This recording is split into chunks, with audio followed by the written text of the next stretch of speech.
All right, what do we got? What do we got? Okay, that's good. That's good. That's good. This one's good. Here we go. And that one's good. And that one's good. Yeehaw! New investment. How are you today? True Fresh. What's going on? What's going on? Yeah, baby. Let's get the ball rolling. Roberto, ¿qué pasa, amigo? Mama, don't let your babies grow up to be. Bert, what's going on? Martin, Carolyn, Fundon, Mike in love. How you doing there, Mike? Haven't seen you in a couple of days. All 83, way to go. K-Dev, what's going on? Flo, Emfer 509. Okay, Rocco's in the house. Jesus.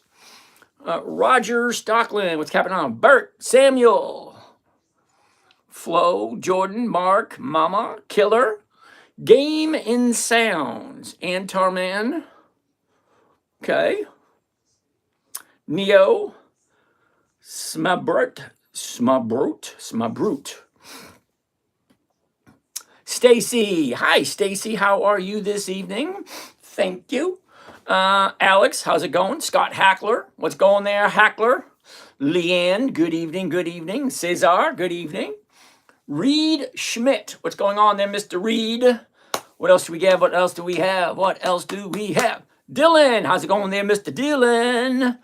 Boo to you, let's go. How's it going? Rob from Georgia, what's going on there, Mr. Rob? Should I roll a call if it's like $4 above my strike? If you take a look at what did you buy it for? What strike did you sell? How much did you collect? And where is it now? And where does it look like it's going? It's like A, B, C, D. If it makes sense, roll it forward. If it's going to get taken away and you're going to walk away with a profit, take the profit. Now, I'm not telling you what to do. I'm just saying, weigh all the pros and cons. What's in your favor? What's not in your favor? What does it mean? Is it a good thing? Is it a bad thing? It's all going to be a personal preference. Does it make sense to move it forward? Or does it make sense to get all your money back, take that profit, and do something else? Because remember, the stock goes up. Okay, stock goes up, it's going to turn around, come right back down again. And then you jump back in. You ride the wave. When the wave is ready to break, you jump ship. And when it goes back up again, then you do it. It's a roller coaster game. Lemon Diet. Good evening. Colin Gurjant Singh. Okay, TFM, what's going on? TJR. Jim Pat. Drone, what's going on? Just me. Pope Frosty. Caterpillar, what's going on, Caterpillar? Tony, Dang, Jamal, TJR, okay, JFM, good evening. Mr. Guacamole's in the house. What about Intel? Ooh, what about Intel? We'll take a look at that. Dugary, good evening. Eric, Big Queen Johnson. Okay, Jared, good evening. Knowing statistics is important for making that money. Kind of yes, kind of no. See, when it comes to getting intimate with a stock, it means knowing everything a stock does. Normally, what does it normally do? How often does it go up? When does it go down? We're looking at the first quarter, second quarter, third quarter, winter, spring, summer, fall. Each stock has a different way of performing for each time of the year. That's important, especially if you want to get a consistent cash flow on a regular basis. Because knowing when a stock is going to move is a huge thing. What is a stock? Stephen, I'm not even going to answer that question. K-Van, what's going on? Cool beans. Ernest. Georgie B. Dimitro, what's going on? Dimitro. Jessica, good evening. Charlie. Albert. Gasu, okay. Aldi. Be like Lonnie. How you doing there? Steve Tucker. How about, Marvel, Southwest Airlines, Devon tonight. Let's take a look at those, Steve. Hold tight. Jimmy Taylor, first time watching Blake. Thank you, Mr. Blake. Welcome. Good evening, everyone. My name is James. This is Dividend Stock Talk, brought to you by the 10-Minute Trader. I forgot streaming. We got 4 more channels over here. Got to get those invited also. Sorry. I do have a tendency to get sidetracked once in a while. Okay, that's working. Cool beans. All right, now we are up to 9 different channels. Broadcasting on 9 different channels. We're looking to include a couple of more. I want to get up to at least 14. I think that would be cool. Yeah, it's an ego thing. Terribly sorry. You only really need like 1 or 2. But no, not me. I want to go to where the people are. Well, wherever the people are, that's where I want to go. Gasu, hi. Was sent from Paul R. Brand new. Green to the industry. Go. Welcome. Let me know what you need. Ask any questions you like. I'm here until about 11 o'clock, and we'll see what we can do. Hold on a second. Somebody wanted to take a look at something. Where are we? Chad, what's going on, Chad? Okay, decoy deception. Can I give you a piece of random advice? Yeah, you ready for this one? Don't stick your head out too far. It might go home in another car. That's some good advice. Advice to live by. MRV. Okay, we're going to take a look at what Steve wants to take a look at. Dave, hold tight. We're going to sit tight with that one. Going to sit tight with this one. Dollar Generals, that's a good one. Sit tight. Great. So I froze 3 of them because we got some good stocks to take a look at in all the different 3. Let me finish up with the introductions. Like I said, my name's James. This is Dividend Stock Talk. This is where me personally, okay, this is just a hobby for me. It's not a business. It's just a hobby. It's just what am I going to do in my golden years, okay? Everybody works for it. You work 30, 40 years of your life to get here. Okay, to get here, get retirement. What are you going to do in your retirement? Well, I'm having fun teaching people what I know. Investing in dividend stocks for a simple, safe, predictable, consistent 1% per week. Now, if you don't know what 1% a week comes to at the end of the year, it's about 50%. Can you imagine doubling your money every 14 to 16 months compounded? Because 1% compounded every single week, you can double your money in 14 to 16 months. Imagine that. Now, at 5% per year, you got 20 years. Is that right? 20 years to double your money at 5% per year. Okay? I'm talking 16 months at 1% every single week. So, what does that mean? Well, it means, number one, I'm retired. It means I don't punch a clock anymore. Not that I don't work still, because I still work. I just don't get paid anymore. See, imagine that. You go to work, punch a time clock, 40, 50, 60 hours a week, and you get paid at the end of the week. Well, me, I still work, but I don't get paid anymore. Because of the work I do now, I go to my mother's house. I was at my mother's house today mowing the lawn, okay, until the batteries died. Yeah, I got an electric lawnmower. It is. Don't get me wrong, I love it. You just press the button and it goes until it runs out of juice. See, now my house here, I can mow my lawn 4 times before the battery's dead. That's perfect. My mother's house? No, I can barely get through the whole lawn before the battery's dead. And then the weed whacker, same thing. One charge 4 times at my house, my mother's house. I ran out of the juice again on the wet, and I didn't even get the whole walkway done. I got half of the way. Anyway, besides the point. So I'm still working, I'm just not getting paid. So you guys that are punching a time clock for someone else's dream, the reason why I say that is because, you ready for this? Profits are better than wages. So if you're trading your time for money, you are getting a wage. You're trading your time for money. Don't get me, there's nothing wrong with it. I did it for years. But profits, there's no limit on profits. There are limits on wages because you're working for someone else. But wages, yeah, no thank you. But anyway, let's continue. So as I was saying, simple, safe, predictable, consistent investing in dividend stocks. Not just any dividend stocks. I'm talking about pre-qualified dividend stocks. And what are those? Actually, what are they? Well, for me, they are companies that have consistently increased their profits year after year after year after year. Now, the ones that I like, Dividend Kings, 5 decades. Now, some of you aren't even 50 years old yet. So can you imagine a company that has been consistently profitable year after year after year after year after year? I can keep going for 50 years. 5 decades, 50 years, consistent increase in profits.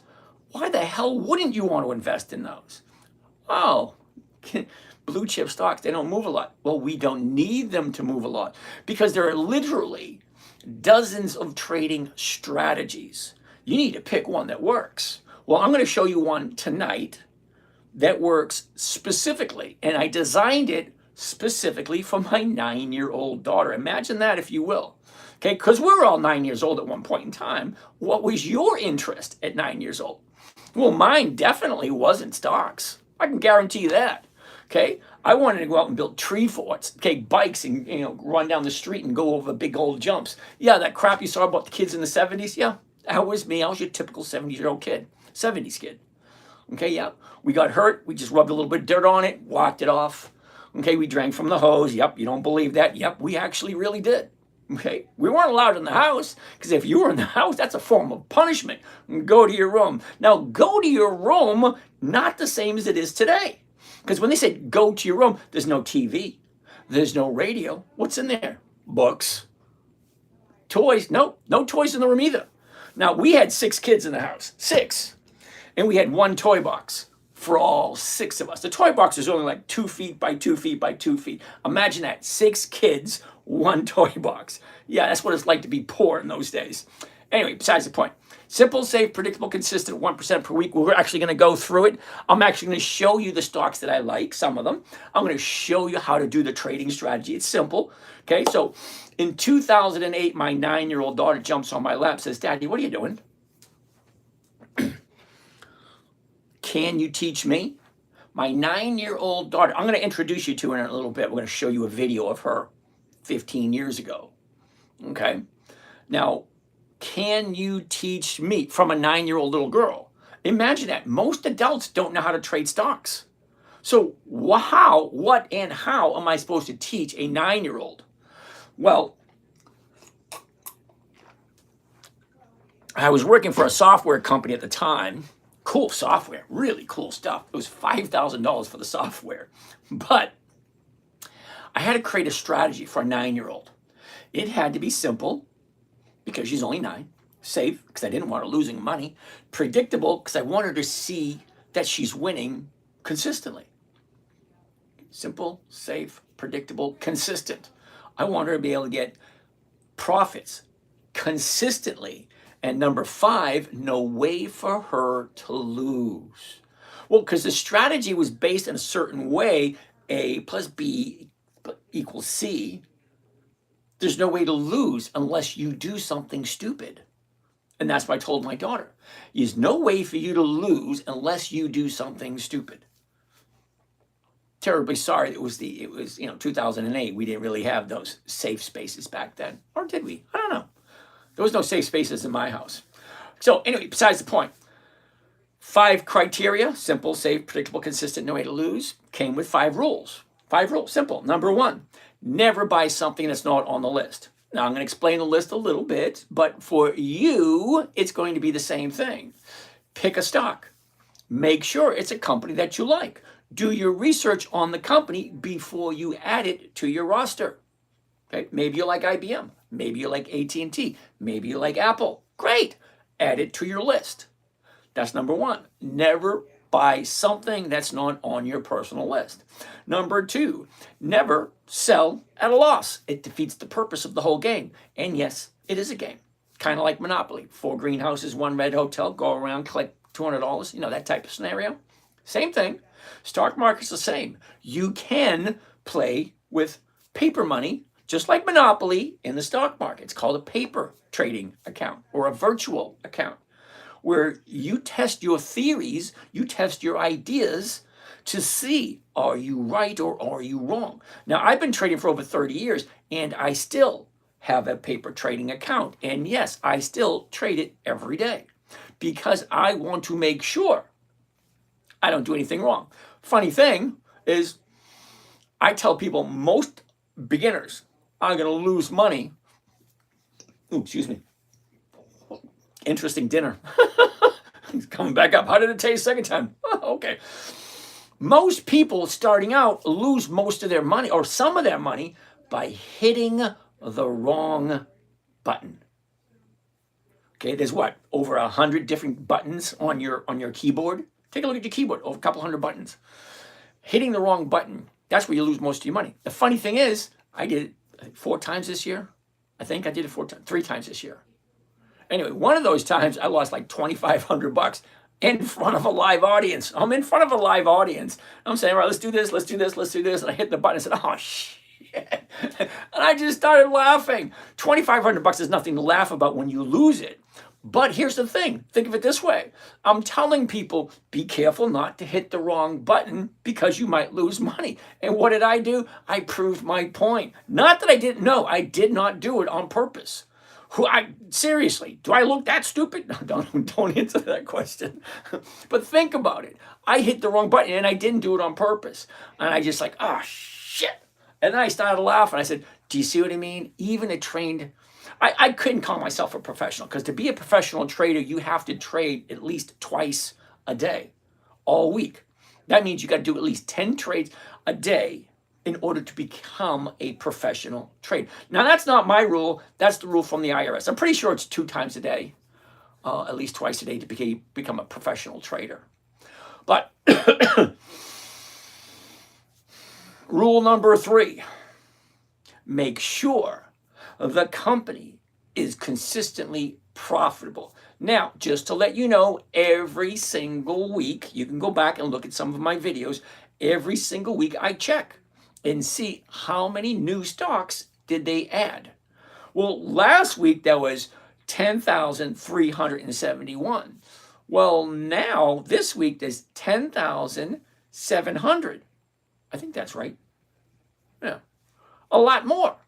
Every single week, they keep adding and adding and adding more stocks, more companies. Well, great. You need to pick out which ones you like and then only use those ones. Okay, so my pick. Wait a second. Let me get the last couple of rules out.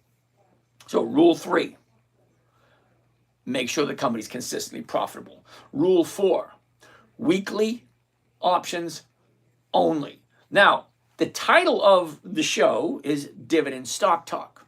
Well, we're talking about dividend stock. That kind of makes sense, right?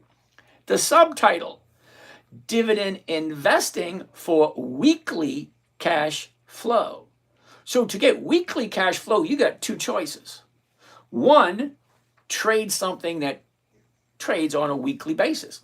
Weekly options. It's kind of like right in the title, weekly options. Or sit in front of your computer looking for little setups in here to buy, sell it in and out, that type of scenario. Yeah, I have no desire to sit in front of my computer. So if you think I'm sitting here on my computer all day long, you are so wrong. I get in at 9 o'clock in the morning because I have a group of people. It's a close-knit group, and we trade together. We look at what's coming up. What can we do to safely trade and to safely make a nice return on a weekly basis? Now, for those who don't know anything, it's good for them because you can see how other traders are doing it and you can ask questions. It's a great service until you're done with it. Because once you learn everything you need, you don't need to be there anymore. But most people stay anyway for the camaraderie and to follow what's going on. Because if you have the opportunity to look over someone's shoulder who's consistently profitable, why not?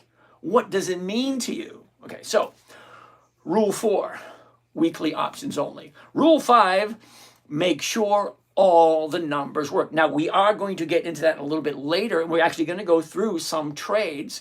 You guys, I'm asking you to give me some stocks to take a look at, and I'm going to give you my opinion, all right? Was that JC or Jody? Someone just sent me something. That was nice. Thank you. Macy's. There we go. Okay. We are going to go over a few trades. I'm actually going to walk through them so you can see how I do it. And then you can ask yourself, well, can I do this myself? Because there's only 5 questions you need to come away with. Number 1, this is my favorite. Question number 1. Does it make sense? It's a simple question. It either makes sense or it doesn't. Number 2, can I do this myself? That's a good question. Number 3 is, do I like this company? Whatever company we're looking at, do I like this company? Cockster, thank you for that. Woohoo! Oh, it's gone. They should let it stay a little bit longer so everyone can enjoy that thing. Don't get old. It's no fun. You have a tendency to forget things. It's like I'm talking and I have ADD. I do. Squirrel. I admit it. I know it. I know my shortcomings. And that's one of them. I get distracted really easily. So, where was I? I forget where I was. That's an interesting drink. Anyway, where was I? So we're going to go one step at a time, looking at different stocks that you guys are going to give me, and I'll take a look at them. Okay? I'm only asking a couple of favors. Number one, make sure it's a good company. Make sure it's at least 2 decades old. At least. Come on. See, now we're all here. Now, you may or may not know this. It's 9 different channels here. It's live streaming on 9 different channels. So you may be here asking a question and someone else over there asking a question. Okay, I can't answer all of them at the same time. So please ask the question only once. I'll try to get to every single one because I actually stopped the question so I can read them one at a time. Okay, that's number one. Number two, weekly options only. Because when you ask me about a stock that has no options at all, it's just wasting our time. And you may not know this, but anywhere between 10,000 and 30,000 people will come through these channels. So wasting other people's time, come on, that's not a good thing. And especially you guys on YouTube, grow up. Don't ask those stupid questions. And you know who you are asking me to ask. No, okay? I really do. If anybody wants to volunteer to be a moderator on YouTube, please. I get so many people on YouTube and I feel bad for it because there's only a couple people ask stupid, childish questions. Okay? So make sure it's a good company, number one that you want to hold for the rest of your life. Never buy a stock you don't want to hold on to. That's rule number one. Okay, rule 2, never sell a loss. Rule 3, make sure the company's profitable. Rule 4, weekly options only. And rule 5, make sure all the numbers work. Now, just like a good movie, everything is going to come together before the night is over. I'm going to be here until 11. Right around 10:30, we're going to stop looking at stocks and we're going to answer questions because there's a lot going on. So we got 4 companies, 4 companies. Take a look at Dollar General, Alcoa, Mera, and I'm pretty sure there's more down below, so let's keep on going. What is the best stock to start with? Jimmy Taylor, how are you today? That's a Blake Pison. How you doing, Blake? First time watching? Thank you, brother. Okay, so as we were saying, let's start out with something easy. Mara is the first one on the list for the evening. If you don't know, you know what? Let's look at TSLL. It's already up on the board. We bought some this morning because everything looked pretty damn good. So let's see what we got. First one I'm going to do is TSLL. Always, always, always ask yourself the question, do I like this company? Do I like this company at this current price? Am I willing to buy it, never ever sell it at a loss, and continue to get some type of income every single week? Think of it as a vending machine. I'm going to buy a vending machine. Great. The vending machine is going to give me a certain amount of money every single week. Once you buy it and you own it, it's yours to do with as you please. So here, as you can see, I wish I knew how to use this. The only thing I know how to do on this board is this. That's it. I have no idea how to make it bigger or smaller, but I do have someone coming in to teach me how to use this thing. Anyway, the nice thing I like about weekly optionable stock, look at this. 19 September, that's this Friday. 26 September, that's next Friday. 3 October, 3 Fridays away. 10 October, 4 Fridays away. 17 October, 5 Fridays away. So on and so forth. So if I buy, let's call it a little vending machine, a weekly cash producing asset. However you want to look at it. Now, most people think of a cash producing asset like a limousine, vending machine, real estate. Okay, you buy a house and you rent it out. Okay, what do you call that? Bed and breakfast stuff or that Airbnb? You buy a house and you just let people just stay there every once in a while. That's a cash producing asset. Well, there's a lot more involved in one of those than there is with this. Okay, you get a house on the lake. What is it, like $500,000? First of all, you have to have $500,000. And If you're renting it out on a monthly basis, yeah, great. You get the mortgage to pay, the interest, all that stuff. What is the profit you walk away with? We'll add that all up at the end of the year. You're putting in $500,000, because some people do pay cash, $500,000. Well, how much are you walking away with at the end of the year? Now, I talk to a lot of investors. They like to get a 7 to 8% cash on cash return. 7 to 8% per year. Well, I'm looking for 1% a week. That's over 50% per year. And what do I have to do? I just got to log in every morning. What did I buy it at? What did I sell? What's it at now? What direction is it going? It's easy. 5 or 10 minutes. Now, what I'm going to show you was created for a 9-year-old. Now, I do feel bad for those who have been failed by the current education system. If you can't understand what a 9-year-old could, because when I explained it to my 9-year-old daughter, it took her 15 minutes to understand it. Number one, pick out a good stock. Number two, is it in an upward trend? Is it an upward trend or downward trend? That's pretty easy to see. I mean, you don't need to know everything about all this just to be able to see, oh, look, it went up, it went down, now it's going sideways. You don't need to be a professional to figure that out. That is easy. Then you decide, is it a good company?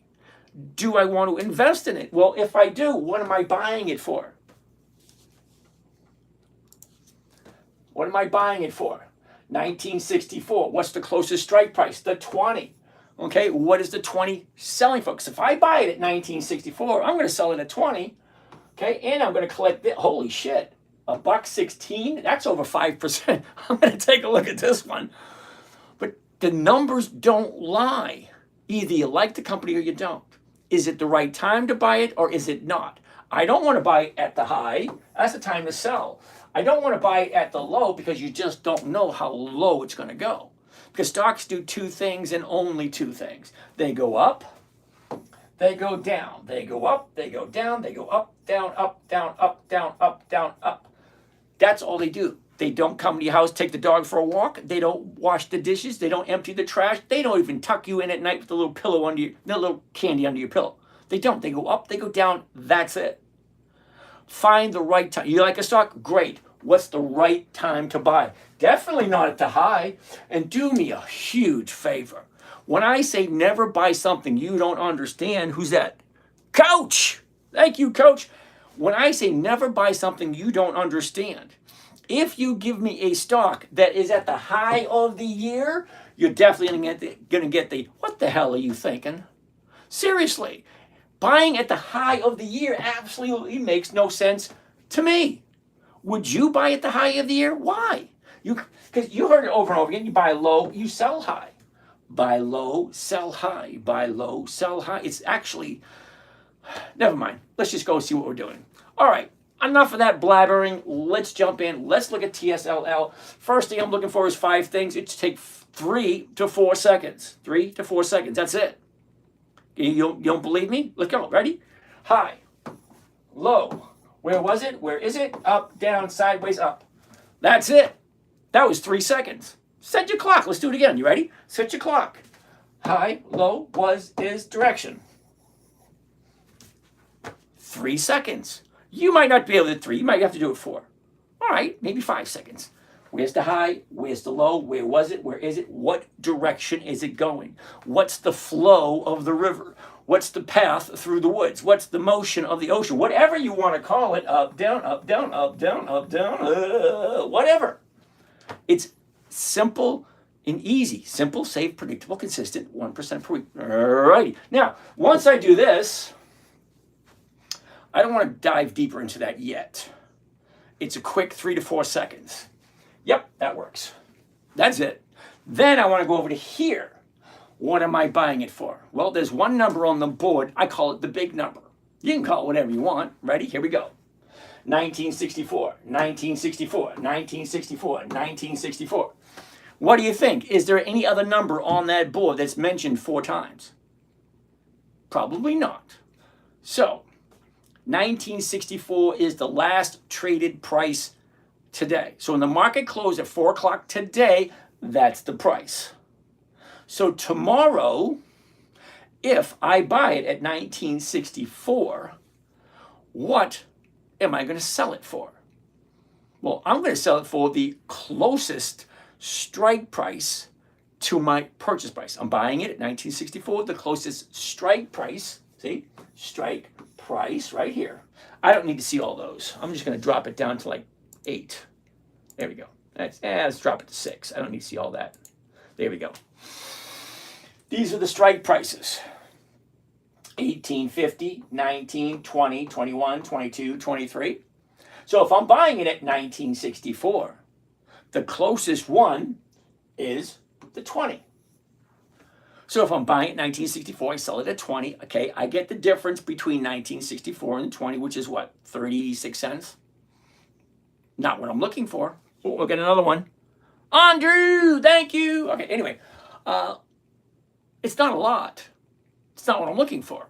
What I'm looking for is this right here. Okay? Now, if you don't know what a covered call is, there are literally hundreds of videos online available that will explain to you what a covered call is. Let me give you an example to see if you can grab it. Okay? Okay. First of all, let me tell you the technical explanation, and then I'm going to give you a practical explanation. Might be easier to grasp. Technical explanation. When you own a stock, okay, when you own a stock, so you got to buy the stock first. A covered call is when you sell somebody the right, not the obligation, to buy the stock from you at a predetermined price by a predetermined date. Okay, so in actuality, if you want to get technical, stock options are insurance policies. Okay, an insurance policy. You pay a premium for some sort of protection. You have a car, you have a car insurance. What is that? Coach, thank you.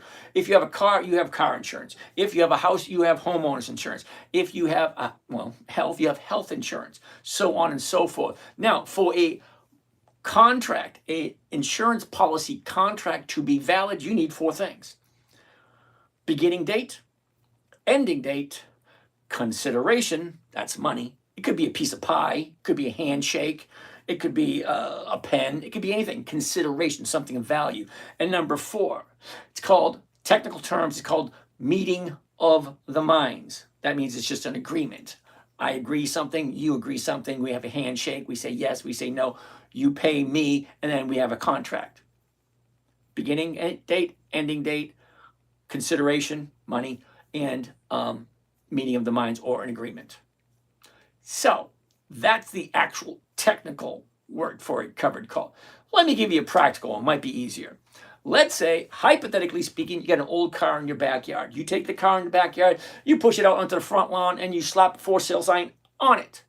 Say you want $10,000 for it. Let's say it's a 1968 Camaro convertible.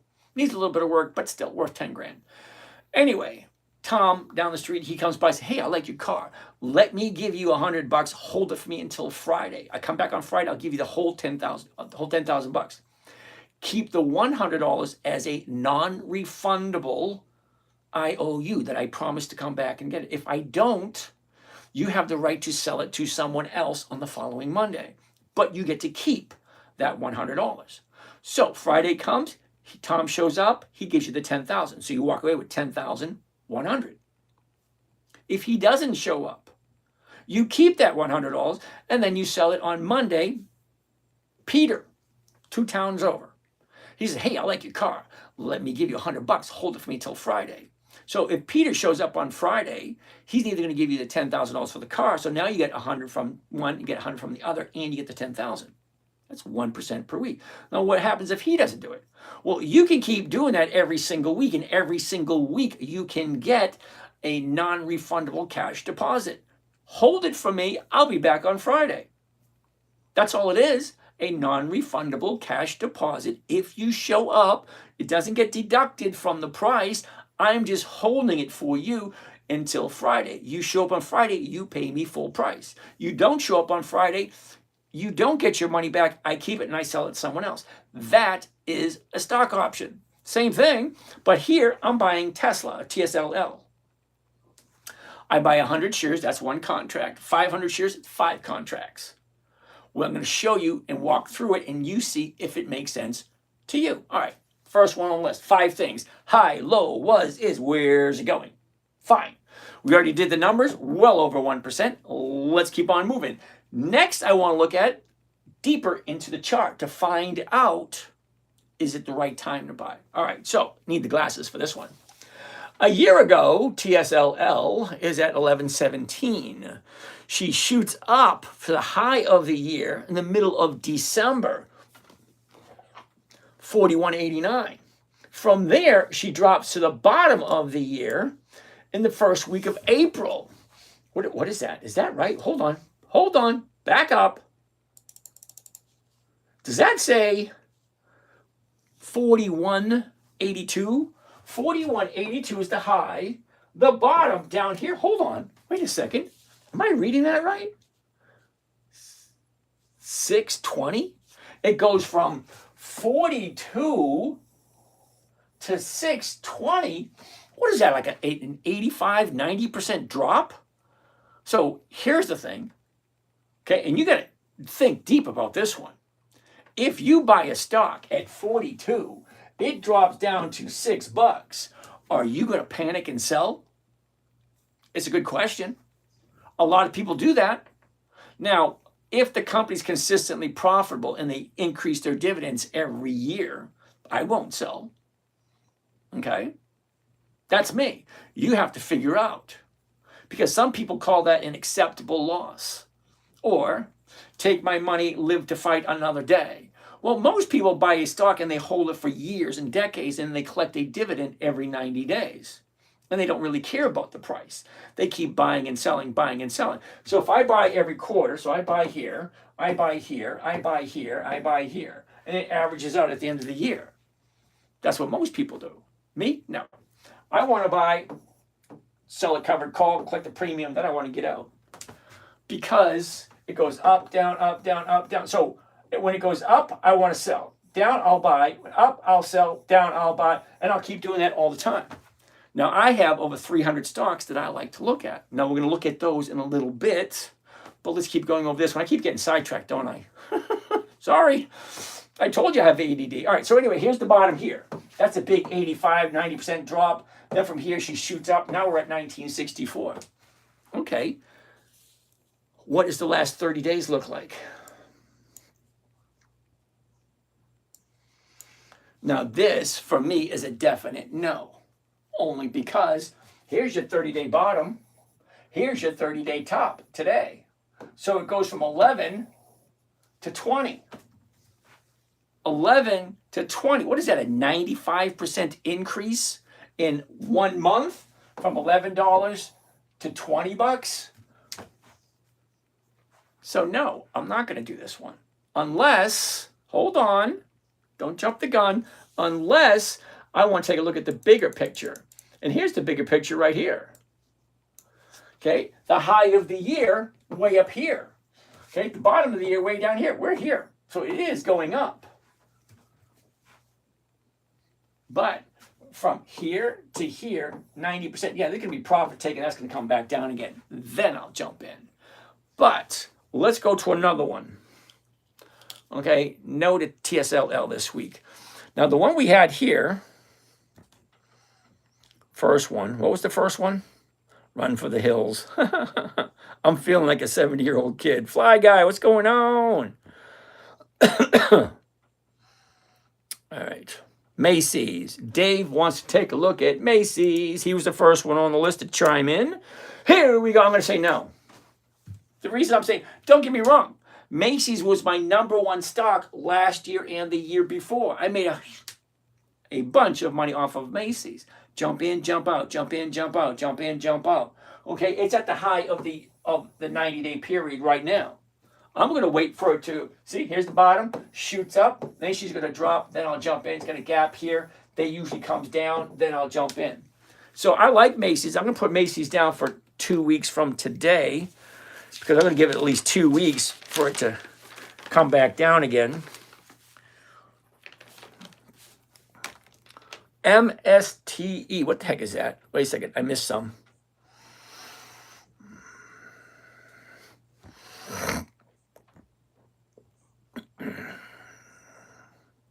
Leanne, C-Dub, what's going on? What's going on? Colin, UNH. UNH.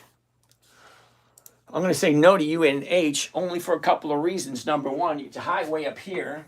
Bottom's here. She goes up. Now she's pulling back down again. Let's zoom in a little closer. See, it shouldn't take you long to decide. Don't get me wrong. I like UNH. I do. But here's bottom here. Shoots up. Here's the top. Now she's coming back down. She went from 300 to 360. 300 to 360. Right here. See? 300. Right here. 300. 360. See? 360 right there. So from 300, that's a $60 increase. That's 20%. $60 increase, 20%. It jumps up 20%. Yeah, profit taken right there. As soon as it's done, finds a new bottom, it'll turn around and go back up again. Then I will look at it. So I'm going to put UNH for next week.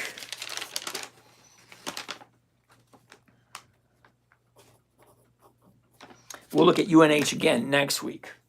So next, Lemonade, how are you doing? Garrett, how are you? Colin, JMF, TJR, what's going on? Mr. Guacamole, do you invest in CEFs? George, I have no idea what a CEF is. George, I'm a little on the older side. I have no idea how old you are. I'm in my 60s, so I invest in what works for me. Okay, now I might look at it. Coles, cool beans. James, let's take a look at Coles. James wants to take a look at Coles. Oh, James, why the hell did you do that? Do you like that, James? Why the hell did you take one look at it? Okay, high, low. Where was it? Where is it? Look at this. Down, up, down, up. This right here, James, kind of makes me wonder. Hold on, let's take a closer look at it. Okay, glasses. Even if it's a 60-inch TV, it's huge, and it's like 4 feet away, and I still need glasses. Getting old ain't any fun. It ain't. Okay. Last 30 days, bottom's at 12. She jumps up to 18. Okay, I see your point. She jumps up, here's the high, drops down, here's the bottom. 1, 2, 3, right there. That makes sense. It does, if you like Kohl's. Now, Kohl's last year was, again, one of my top producing stocks because I looked at it every single day. And I looked at opportunities. Up, down, up, down, up, down, up. See, I only trade 5 days at a time. Ooh, what's that? I missed it, damn it. 5 days at a time. So I buy on a Monday, I like to be up by Friday. Sometimes I'll push it into the next week if the market maker offers me more. See, here's a cool thing when you buy a stock. See, a lot of you don't know this, but how you look at things when it comes to investing, especially in the stock market, think of it this way. If I buy 1724, right, and I get a 1% for this week, great. Come Thursday or Friday, I'm taking a look at it. Should I sell it, take that profit, and walk away? Or do I ask the market maker? Because the market maker is the only one you can buy and sell to. You cannot buy to me. I cannot sell to you. You have to buy and sell to the market maker. That's it. See, when you go to your local corner store, 7-Eleven, Quick Stop, Quickie Mart, the Circle K, Quick Stop, whatever it is, whatever the corner store is, okay, you want to buy candy? Great. You want to buy soda? Great. You want to buy milk? Great. You're buying it from the person who owns that store. You cannot go to the manufacturer and say, hey, I want to buy one candy bar. It doesn't work that way. You have to buy from the store owner. Now, he buys from someone else, so he does the buying and selling. So the market maker, he's a very important person in this whole equation. So here's the thing. If I buy here, get my 1%, and the stock's starting to go like this, I have two opportunities. Number one, let it go, get all my money back along with the profit, because that's what I'm looking for. Or I can ask the market maker, if I hold this for one more week, what are you going to give me? So let's say the market maker say, hey, hold on to your stock. Let me give you another 1 or 2%. I'm all for that. So if I buy coal 1724, I sell it to 1750. I click this right here. Friday comes along and I think to myself, what is the market maker offering me to hold this for one more week? It's like, I'm going to play some pool. Here, hold my beer. You know, you've been there before, like playing a game of darts. Here, hold my beer. Let me do this. Oh, I got to take a phone call. Here, hold this. Same thing, but here it's money. Okay? Don't sell your stock. Hold on to it for another week. I'm going to give you this. That's called rolling forward. So now, you may not understand that, what that means. If I buy a stock, sell some on the right, that's a covered call. At the end of the week, the expiration, that option expires on Friday at 3:59 p.m. because at 4 o'clock, market closes, you can't do anything. But you could, on Friday morning or Thursday afternoon, ask the market maker. You're not really asking him, you're just looking what he has posted. Okay, if he posts, more than 1 or 2% for me to hold it for another week, it's like, here, no, you hold on to it for another week. I'll pay you this much money. Just hold so you don't sell it. So when I say rule 5, make sure all the numbers work. So if I'm buying it here, 1724, selling it at 1750, I'm collecting 66 cents. Okay, this is a yes. That's a fucking definite yes. So we're actually going to do this one and progress forward. So let's do one now on calls, and then you tell me or tell yourself, number 1, does it make sense? Number 2, do you think you can do it? Number 3, do I like this stock at this current price? And number 4, am I willing to hold on to it, never, ever, ever sell it for less than when I paid for it, 1724, unless it hits my target. My target, 1750. And if it does hit 1750, let me ask the market maker, if I hold it for another week, what are you offering me? Are you offering me another 1 or 2%? No? Fine. Let it go. Give me my money. I'll find something else. Because don't get me wrong. This thing shoots up. I'll take my profits. I'll sell it. And then I'll wait for it to come back down again. What do I mean by that? Take a look at this. Okay. Back to February. Up, down, up, down, up, down, up, down, up, down, up, down, up, down, up, down, up, down, up, down. I'm only looking for 5 days. That's it. I want to jump in on Monday, out on Friday. That's what I'm looking for. Look at how many times I can do it. Number 1, never buy something you don't want to own. Number 2, never sell at a loss. Number 3, make sure the company's profitable. Number 4, weekly options only. Number 5, make sure the numbers work. I'm buying it 1724, selling it at 1750. Market maker's giving me 66 cents. Doesn't sound like a lot, does it? The stock is 1724. 66 cents on a $17 stock is over 3%. 3% for 1 week. That's over 150% per year. I'm terribly sorry if you have to put some time and effort into this. Okay? Guess what? If you don't brush your teeth every single day, eventually you're going to pay a whole shitload of money to get dentures, falsies, implants, or whatever. You don't take care of your hair every single day, guess what? It's going to fall out. You don't take care of your body every once in a while, you're going to fall apart when you get in your 60s and 70s. Do something, don't do something, it's your choice. But remember this, we're the only species on this planet that's going to live here. To pay to live here, sorry. Only species got to pay to live here. So how you decide you want to live when you get to your golden age, your golden, what are the golden years? It's directly related on you. How well you take care of yourself, that's directly related on you. How much money you have when you retire, that's directly related on you. Okay, don't get me wrong. 55, 60, 65 is coming whether you like it or not, whether you agree with it or not. Tomorrow I'm flying to Chicago. We have a class reunion. 5 decades, 50-year class reunion. Do I look that old? Do I really? If you say yes, I don't want to talk to you. 5 decades, 50 years ago, graduation. Okay? It's coming whether you like it or not. Retirement is coming whether you like it or not. And when it comes time to retire, you get two choices. Number one, invest your own money, learn to do it yourself. Take responsibility, take accountability for your money. Or two, you take it, I don't want to deal with it, give me whatever you think. But think long and hard before you do that. Because when you give your money to somebody else, they're not going to give you 1% a week. Granted, you don't have to do anything. You're just collecting the money. And if you have enough money, you don't have to worry about it. Hey, great. Because right now, the average is 4 to 5%, draw per year.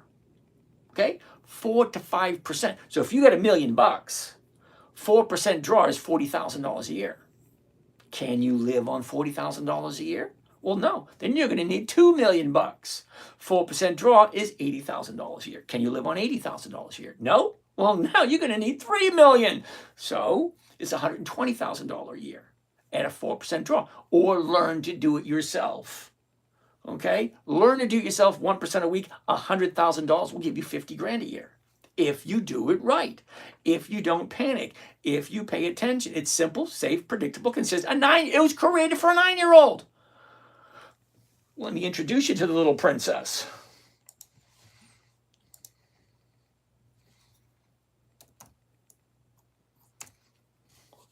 Alrighty. Here's the website. Oh, if you didn't know, you can book a call with me if you want.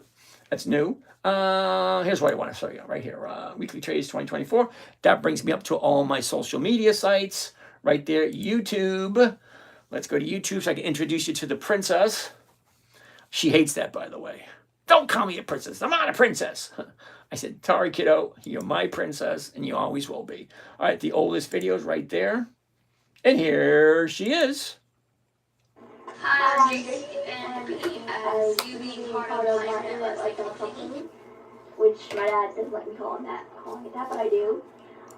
Being part of that, you're going to be getting. Oh, I was in the way. Sorry. Of stocks that I'll be trading, and every month you'll be getting 4 lists of stocks that you get choose from that'll help you with the okay. Money. Now, here's me. List number 1. Over 20 days. There's me. 15 years ago. Look at all that hair I had. Holy cow. What does that mean? That means every single day you can buy a different stock. Every single day there's a different company paying out dividends. That's my favorite part. Believe it or not, it's my favorite part. I laugh every time I see that. Because a 9-year-old, she was actually 11 in that video. Because at 9, they didn't have what they had when she was 11. Okay? So at 9, it was just me and her. And then as time progressed, well, we got a little deeper in it. What you see behind me is a dividend calendar, which they didn't have back then. So I had to put it on a big-ass whiteboard and had to do it all by hand. Well, nowadays, it's at a click of a mouse. Let me show you. Click of a mouse. Where is it? Where is it? Right. Whoops. Here you go, right there. EX Dividend Calendar, September 2025. We are in the 17th, right here. It is approximately 9:46 p.m. on the 17th of September. So somebody's going to be here saying, is this live or is this recorded? Well, tomorrow it will be a recording. Today it's being recorded. Okay, so that's the difference. So yes, the screen behind me is being live streamed on YouTube and it is being recorded. Okay, so if you want, you can go back to the 10-Minute Trader on YouTube and you can watch this whole thing over again. Funny thing is, there's 1,200 videos and they all basically look the exact same, except for what we're talking about today. We didn't talk about it yesterday. We're not going to talk about it tomorrow because as you can see, okay, this is an EX Dividend Calendar. Each one of these little green dots represents a company that is paying a dividend. Remember I told you there's over 10,700 different companies in the stock market. Well, half of them pay a dividend, the other half do not. So you have capital appreciation. That means you put your money into a company and the stock goes up. That's capital appreciation. Okay? In my younger days, that was great. This point in my life, I want cash flow because my bills come due every single week. Every week I'm getting a bill for something. So I want my money to work for me every single week. And here's another thing. At 1% per week, that's 50% per year. And yeah, it's going to cost me 10 or 15 minutes of my time. Boo-hoo. I'll tell you this, okay? Out of everything I've done in my past, okay, I've done a lot. I was a lobsterman, I was a fisherman, I was a lumberjack, I was, picture me as a lumberjack. Farmer, manufacturer. I owned my own manufacturing company. Believe it or not, can you imagine me as a CEO? Hey, you got to do this. Hey, you got to, yeah, that was me, CEO. Okay, I had 26 employees at one point in time. It was kind of exciting. Okay, I'd done a lot of things in my life, but I never got paid over $1,000 an hour, ever, until now. Because see, I take my little nest egg. I work 15 minutes a day. Okay, on my own personal account, 15 minutes a day, which is less than 10 or 15 minutes. At the end of the week, it's about an hour of my time to make 1%. So a $100,000 account, that's $1,000 for 1 hour every single week. And what am I doing? I'm looking at what did I buy? What did I sell against it? What did I collect? Where's it at now? Where's it going? What does that mean? What do I do? Now, you may think those are difficult, but they're not. Think of driving a car. You're driving a car. You're listening to the motor because you need to know, is the motor going over revving or not? Does it sound right? Is there something wrong with it? You have to pay attention to the rear view, the side view mirrors. You know, what's on this side, what's on that side, what's in the rearview mirror behind you, what's ahead of you, which way is the road going, is there a traffic light, are there people on the side of the road getting ready to come in, is there a car coming on the one side, car coming on the other side, is there a truck coming this way, and how much gas do you have, what's the temperature gauge at? There's a lot going on just in a car. Okay, great. A lot less going on in the stock market. What did I buy it for? What did I sell? Where's it at now? Where's it going? What does it mean? What do I do? It's not that difficult. Anyway, so dividend calendar. Now, the reason why I use a dividend calendar, because stocks have a tendency to do the same things over and over and over again, especially dividend stocks, especially the blue chip stocks. And I don't like blue chip stocks. They hardly ever move. It's not what we're looking for. What I'm looking for is the insurance premium on a covered call. It's simple, it's safe, it's predictable, it's consistent. So, 4 dates. When you're investing in dividend stocks, 4 dates, remember? Here we go. Date number 1, the announcement date. That's when the company actually tells you, hey, this is how much money we made, this is how you're going to get yours. Number 2 is the EX dividend date. That's represented by these little green dots. That is the last day, or where is it? EX dividend date. The last day the stock trades before the dividend is paid out. So if you want to collect the dividend, you got to buy it before the date. You like Campbell's soup right here. The 2nd of October. You want Campbell's soup? Dividend, you got to buy it before this date.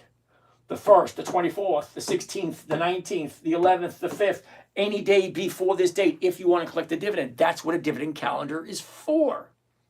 Date number 3, date of record. It sounds normal.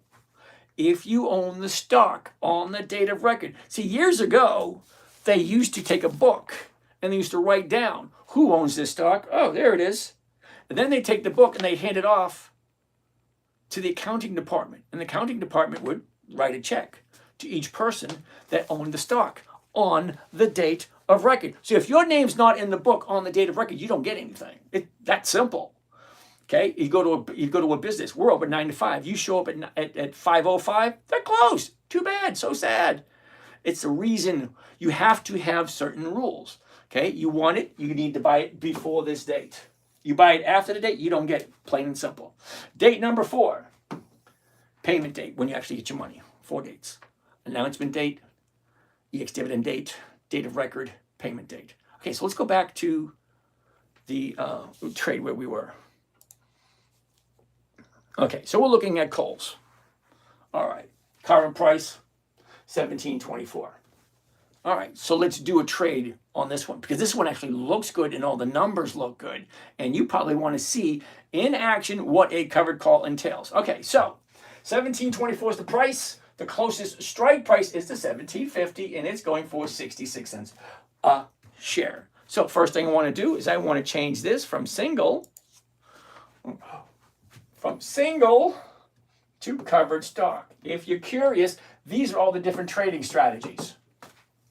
Okay, I'm only showing you one. I'm a nice guy, but I got to draw the line somewhere. Now, I could show you all of them. Ain't going to happen. Don't even bother asking. Okay, I'm doing this for free. I'm not asking you for anything, and I can guarantee you 100% I'm not going to try to sell you anything. I'm not going to say, oh, wait a second, have I got a great deal for you? If you order now, get 2 for the price of 1. Order now, yay! No, I'm not going to do that. I'm just going to show you how to do it. You want to do it? Fine, go ahead. We're all adults. We know how it works. I've written 14 books. You want to buy one? Fine. Website, go find it yourself. I'm terribly sorry. You know what I mean? All right. So I'm going to change it to covered stock right there. I'm going to buy the stock. I'm going to sell the stock at the exact same time. Well, within a couple of seconds. But that's kind of like what it is. There we go, covered stock. Remember, 1750, here it is right there. Okay, I love Think or Swim. It pops up everything I need. So I click on this right here, the 1750. I want to buy it right there, and this pops up. Okay, great. How many shares I want to buy? I'm not going to do 1,000 because some of you might not think 1,000 is a lot. So let's just do 1 contract. That way you get an idea what 1 is. And you think to yourself, ooh, I have enough money. I can get 7. Oh, I have enough money. I can get 113. We all have a different amount of money. We all have a different set of risk parameters. So let's see what the numbers look like. 1 contract at the market price because I want it to fill instantaneously. You can do a limit order or a market order. You get 2 choices. Market order, it fills instantaneously. I sell, I buy all at the exact same time. Limit order, it's going to sit on the market maker's desk until he decides, okay, yeah, I'll fill that. I don't ever, when I'm buying, when I'm entering, I never do limit order because you never know how long it's going to sit on the market maker's computer because he's not obligated to do that. Now, why do I do market order instead of limit order? Because with a covered call, you're doing 2 trades at once. I'm buying the stock, selling the option all at the same time. Now, remember at the beginning where I said simple? Okay, it's a very easy trade. I said safe. It is so safe you can actually do this in your government-sponsored IRA. Some trades you cannot do in your IRA, but this one you can. Simple, safe, predictable. Remember that? Predictable. What is that? Yay! Thank you. I can't read that name. Predictable. Remember that? Simple, safe, predictable. I know what I'm going to make right here, maximum profit, before I even do this. See, most people buy the stock and then they wait for the stock to move. Well, you have fun with that. I'm going to do this and I don't care if the stock moves at all. Oh, I got someone to call. Okay, thank you for that, whoever signed up for a call. All right, anyway. Simple, safe, predictable. Okay, so I know what I'm going to make right here. This is what's going to cost me. So before I even do this trade, I want to do a little bit of math to see, is this a good trade or not? Because I know exactly what my profit's going to be, and the stock doesn't even have to move at all. Let me explain. All right, first, let's see what the profit is on this one. Calculator, come out, wherever you are. Where the hell did you go?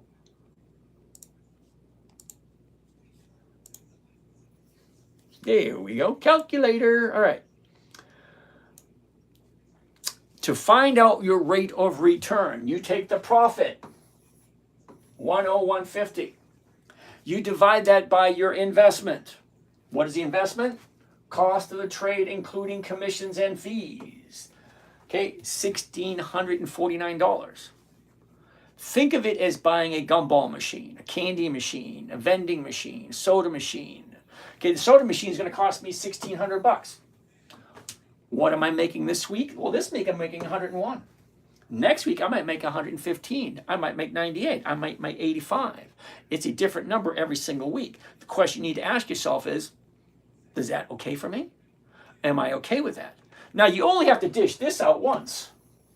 You can collect this or close to that every single week until you decide to sell. I don't ever have to sell if I don't want to. And if I collect this every single week, see, it's $100. How many weeks do I have to go to break even? $1,600 at $100, I have to go 16 weeks. 16 weeks is 4 months. Break even is 4 months. Then everything over that's 100% profit. It's not the way I'm looking at it though. But anyway, I'm looking at a weekly cash producing asset. That's it. You can label it however you want. Buying stocks, you're gambling, whatever, however you want to, whatever you want to go on in your mind to to come to terms with what we're doing. We're investing. Good company, consistently profitable, weekly options. I want weekly cash flow. Okay, so take the profit, 101.50. 101.50 and divided by the investment. Cost of the commission, cost of the trade, including commissions and fees, 16.49, and that is 16.49 equals a grand total. Oh shit, 6%. Sorry, 6% for 1 week. So here's the question. Does it make sense? Can I do it myself? Am I okay with 17.24 on Kohl's? Am I willing to hold it and get a weekly cash flow from it every single week, or until it hits my target? My target, 17.50. It's at 17.24, and it's in an upward trend. It's bouncing off the bottom, going upwards. It either makes sense or it doesn't make sense. Either I like it or I don't like it. Next, I'm going to write this one down. Hold on a second. Kohl's at 8%. You got to be kidding me. Ooh, FedEx was 8% yesterday. Oh, no, this is 6%. Sorry. All right. Next. Now, let's see if we can go through these a little bit faster, because I'm sure you guys want to look at more than just two. All right. What do we have next?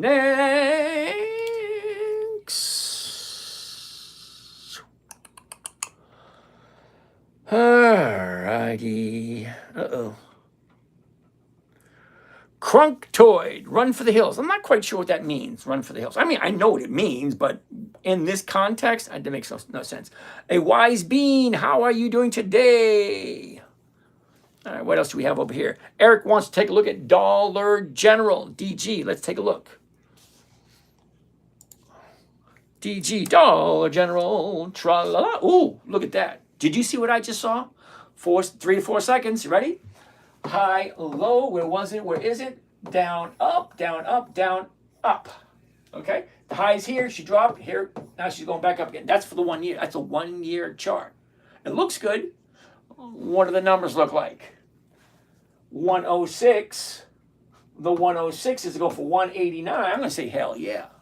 Well, chart looks good. Numbers look good. Let's get a little deeper into the chart. Let's see how quick we can do this. A year ago, 86. Middle of January is the bottom at 66.43. Look at the last 90 days. The last 90 days. The high. Oh, holy cow. The low. Look at that. Big gap up. High, low. Where was it? Where is it? Look at this. Up, down, up, down, up. Okay. The high's right here. Coming down. Here's the bottom. Now she's turning around. Stocks go up until they're done. Stocks come down until they're done. And then they reverse directions. See? Up, down, up, down, up, down. That's all they do. Just follow along. Follow the bouncing ball. Follow the bouncing ball. Bouncy, chauncey, chauncey, chauncey. Fun, fun, fun, fun, fun. The wonderful thing about Tiggers is I'm the only one. Okay, so last 30 days. I like looking at the last 30 days because it gives me an idea of where it's going next.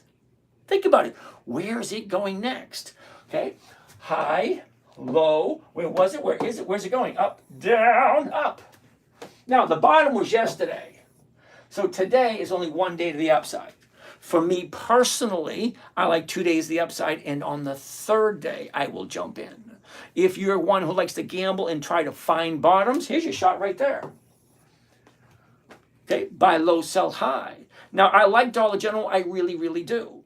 But I like 2 days to the upside. On the third day, I'll jump in. Bottoms here, 1 day. I'm going to wait. That's me. You want to do it, that's your thing. Okay, does it make sense at 106? Well,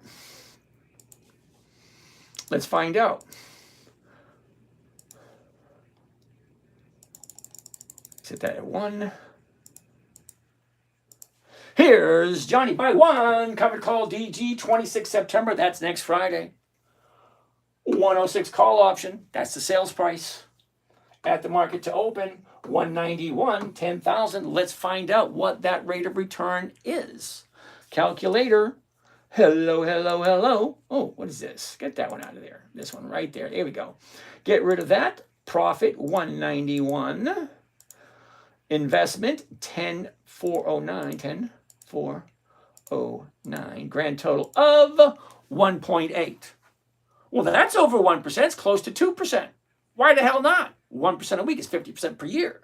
1.8%. Well, that's close to 100% a year. Let's go 98%, 99%. I'm okay with that. But you got to ask that question. Do I like Dollar General at this current price? Next. I'm going to write that down. Dollar General 1.8.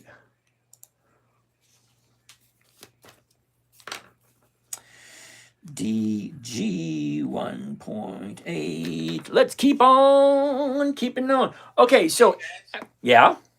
Can you look at Merck and can you look at Wells Fargo, please? Okay, let's look at Merck first, and then after we're done with Merck, remind me Wells Fargo. All right? Got it. Okay, thanks. Merck, MRK. Let's do it. What does Merck look like? MRK. Here we go. Oh, check that out. The high, the low, where was it? Where is it? Down, up, down. What's going on here?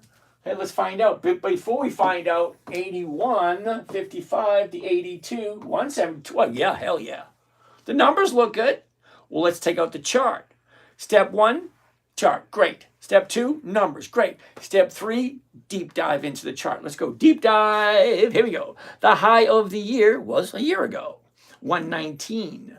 Went from 119 down to 73, and that was middle of May. Okay, last 90 days. High, low, where was it? Where is it?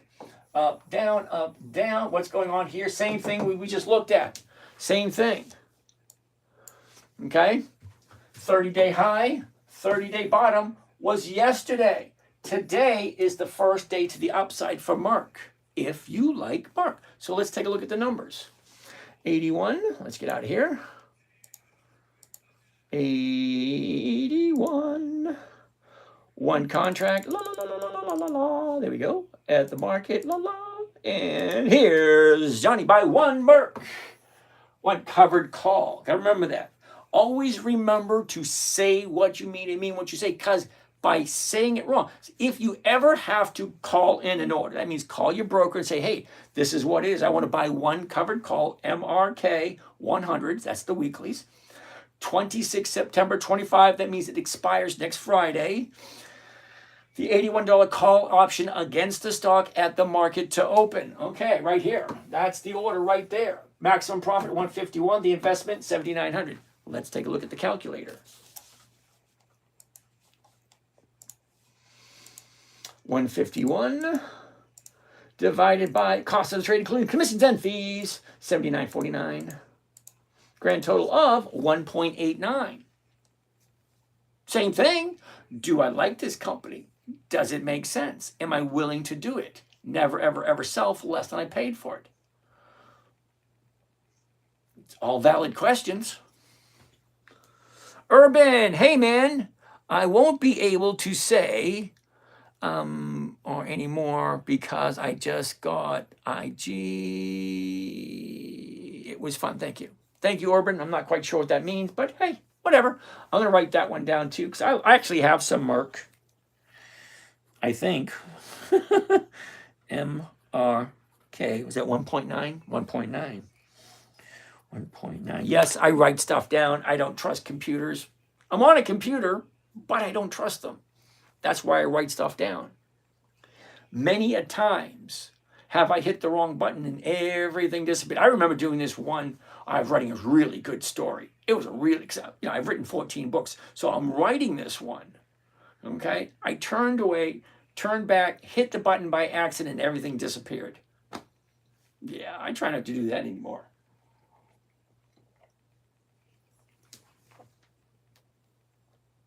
Wells Fargo, right?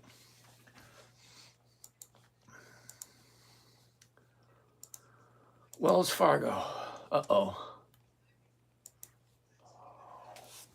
Help me out in this one. Wells Wells Fargo. Come on, come on, come on, come on. What is it? Ticker symbol? He disappeared on me. WSF? No, that ain't it.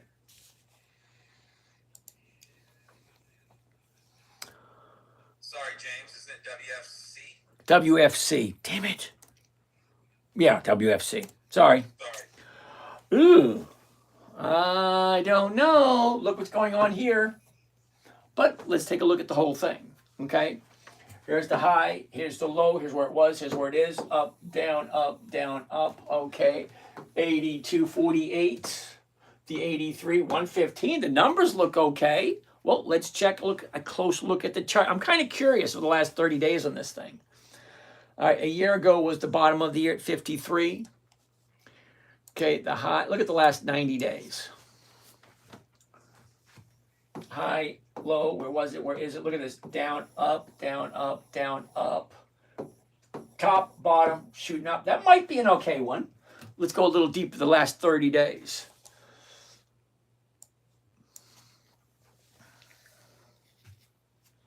Now, don't get me wrong. I like Wells Fargo. They've been around for over 100 years. Okay.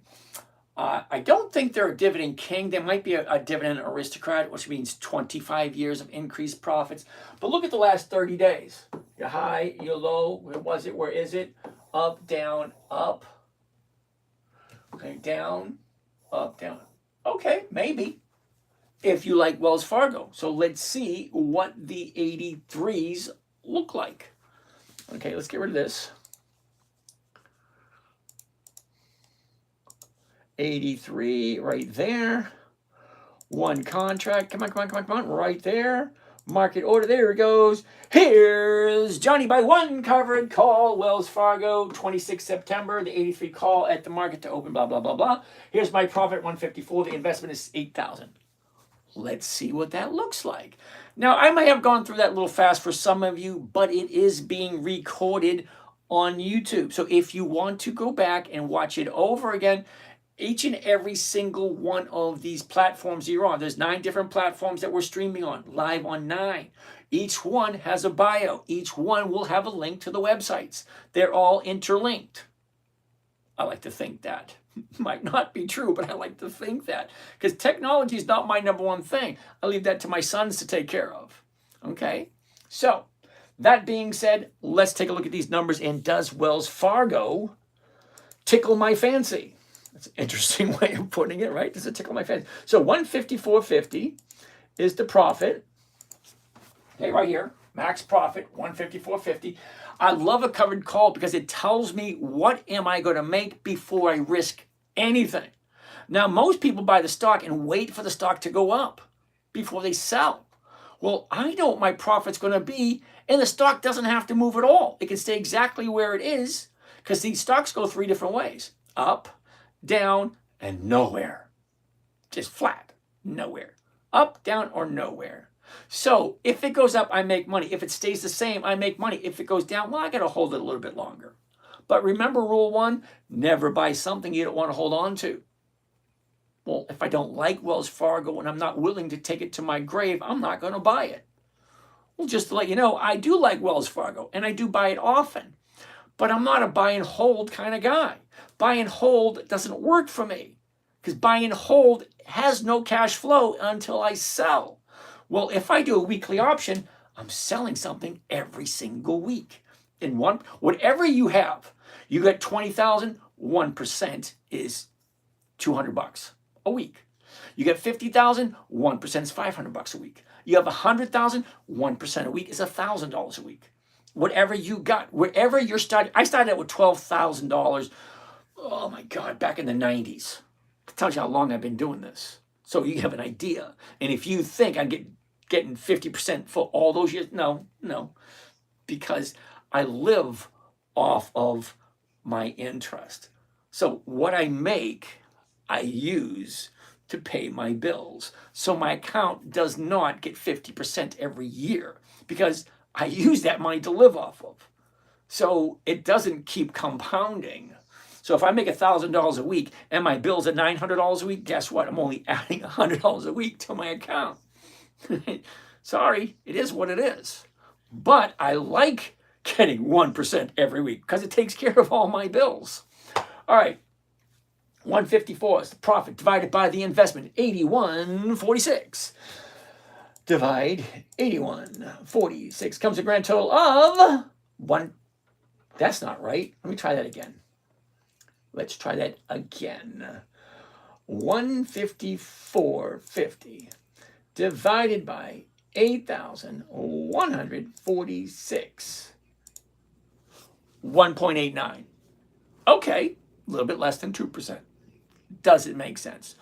Do I like this company? Let's keep on keeping on. What do we have next? All right, I'm going to sit down for a little bit, answer some of these questions because I don't want you to... Thanks, James. Appreciate it. Hey, you're welcome. That's what we're here for, brother. We're here to see what's going on. Where should I spend my money today? All right.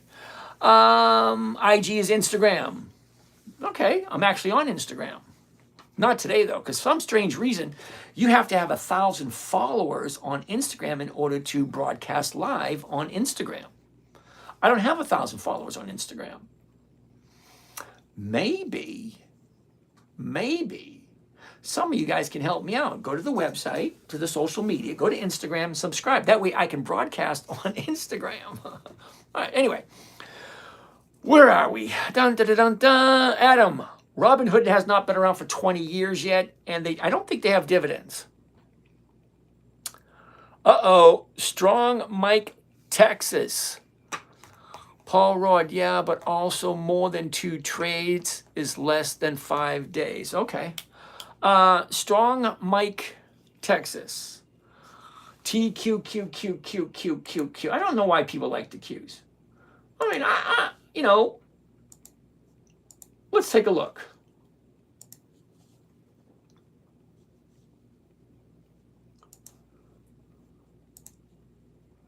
All right, so we're going to go to Yahoo Finance. Now, if you're investing seriously, you need to have at your fingertips a financial website. I like Yahoo Finance. Okay, I've never even tried Google Finance because I got on this one and said, oh, this is cool. Come on. All right, what was it? TQQQT. Here we go. All right, give it a couple of seconds while it loads. I'm going to take a look at a few more questions. So Strong Mike in Texas likes TQQQ. I have no idea why. It's like, do you do your research, Mike? We're going to find out, okay? You can hide behind the screen all you want, but I'm going to find out, and I'm going to call you out. All right, so first thing I want to do... now I'm disappointed in you, Mike. I really am. Because numbers don't lie. They don't. So did you actually take a look at the financials? Now, what I mean the financials is how much per share are they earning?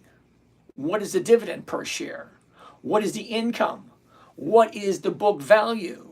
What is the rate of return? Well, my friend, TQQQ, $99 per share, has a yield of 1.03% for the year. 1% for the year. Mike, do you understand what 1% a week is? 1% a week is 50% per year. TQQQ, 1.03. All right, hold up. We're going to take a look at historical data right here.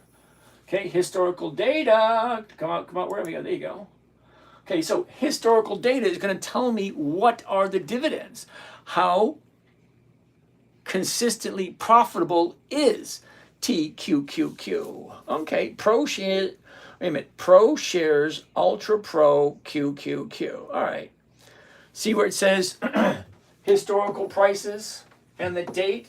Well, I want to look at the dividends only. Now, if you don't know what the data stream is, this is the data stream, okay? The date, September 17th, 16th, 15th, blah, blah, blah. The opening price of the day, high price of the day, low price of the day, the close, the adjusted, and the volume. That's all the numbers you need to know, okay? The open, the high, the low, the close, the volume, okay? And the date, Okay, so I want to look at the dividends only the dividends, because the dividends will tell me if the company's consistently profitable. And I want to look at all the dividends, all 20 years of dividends.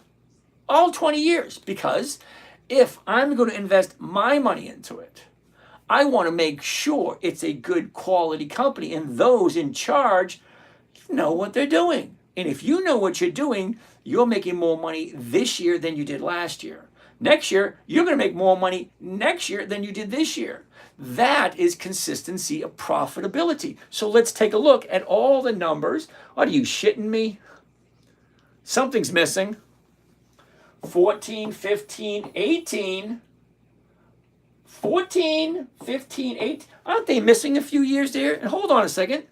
Isn't 20 years ago 2005? Why are we at 2014? This is not 20 years old. Okay. First dividend, 0.0005, 0.0007, 0.0004, 0.01, 0.0. What the hell is this? Did you even read those numbers, dude? Seriously. Hold on. Okay, let's get the whole numbers. Because this 0.00005, what the hell is that? It says that 1/1,000,000th of a penny. Oh, sorry, 5/1,000,000ths of a penny. 0.0005. Yeah, no thank you. Anyway, whole numbers. 2023, that was like 2 years ago. What the hell's the matter with you? Okay, 9 cents. 15, all right, that's higher. 12, wait a second, that's going backwards. 13, 22, 21, that's going backwards. 28, 23, that's going backwards. 27, 19, what the hell? No. Okay, from now on, Mike, I don't want to listen to anything you have to say. Dude, come on, seriously. Did you even read how profitable this damn thing is? 1% a year, and it's not consistently profitable, and it's only had whole numbers for the past 3 years? Yeah, no thank you. Sorry, Mike, no. That's a no. All right, CH Renos, MST. What the hell is that? It's like, why can't you guys do your own research? MSTE.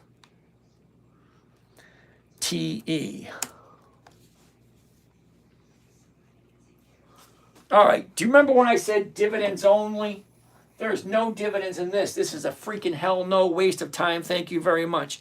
Scott, Apple. I love Apple. I do. Oh, no. Mike, I'm ignoring you, Mike. I can tell SPXL. That's a hell no, and I don't even have to look at it. Because I've been doing this long enough to know that SPXL is not consistently profitable either. So, Scott wants to take a look at Apple. I like Apple. Apple isn't on my list. Apple is on Warren Buffett's list. All right. Very simple.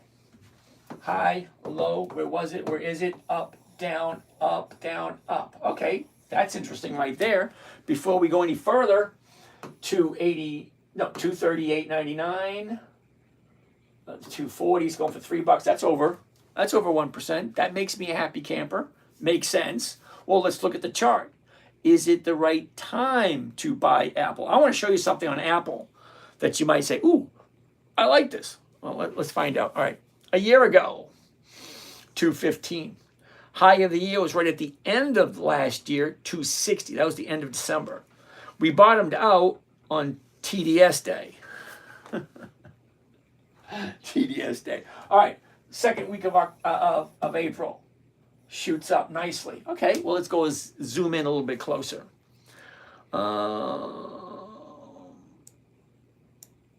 Last 3 months, last 90 days, same thing. High, low. Okay, it's in an upward trend at the moment. Last 30 days, where's it going next? It's not guaranteed, but guess what? There's only 3 guarantees in life. That's it. All right, here's the last 30 days.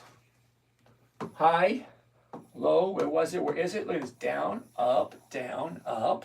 Okay, from here, 226 to 242. Was that 16? No, wait a minute. 28, 38, it's about $16. So from here to here, is about $16. $16 on a $224 stock. It's not quite 10%, just a little bit under 10%. So this thing might go up more because from here to here is not 10%. It's only like 8% or 7.5%, 7.5, 8. So there is a possibility for it to go up. But let me show you something I haven't shown in a while. So let's take a look at this. This is what is called, let's gonna move this over so you get a good feel for it.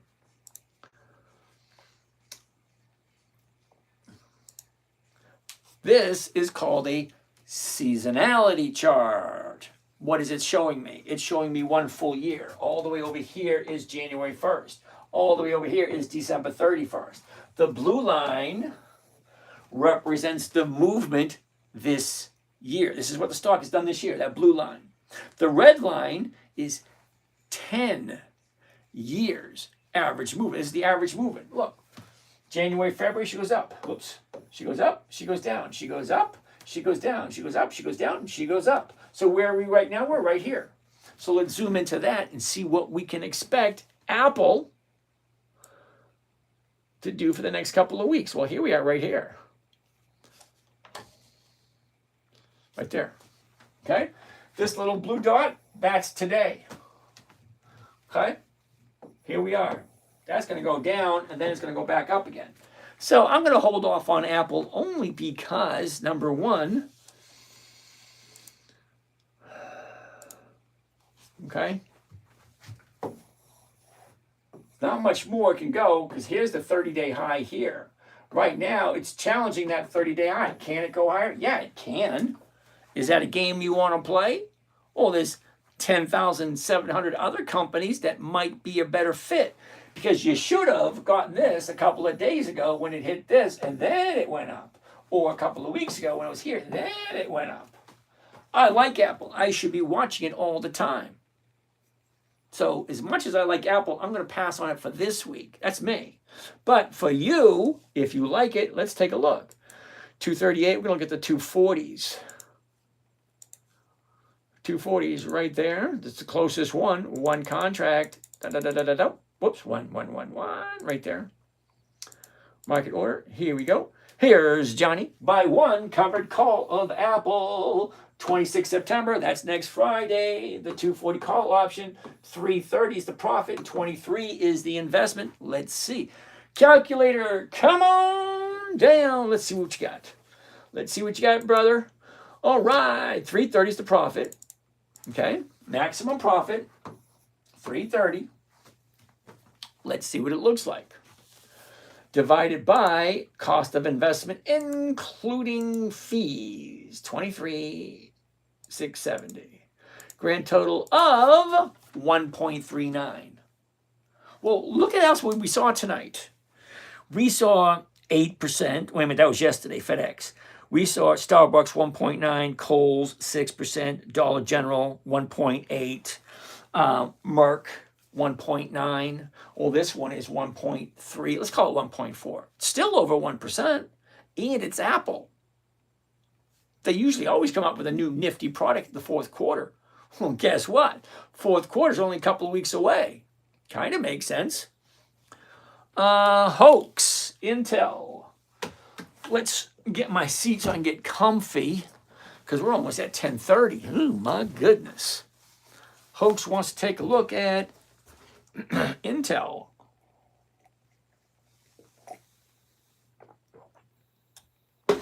All right.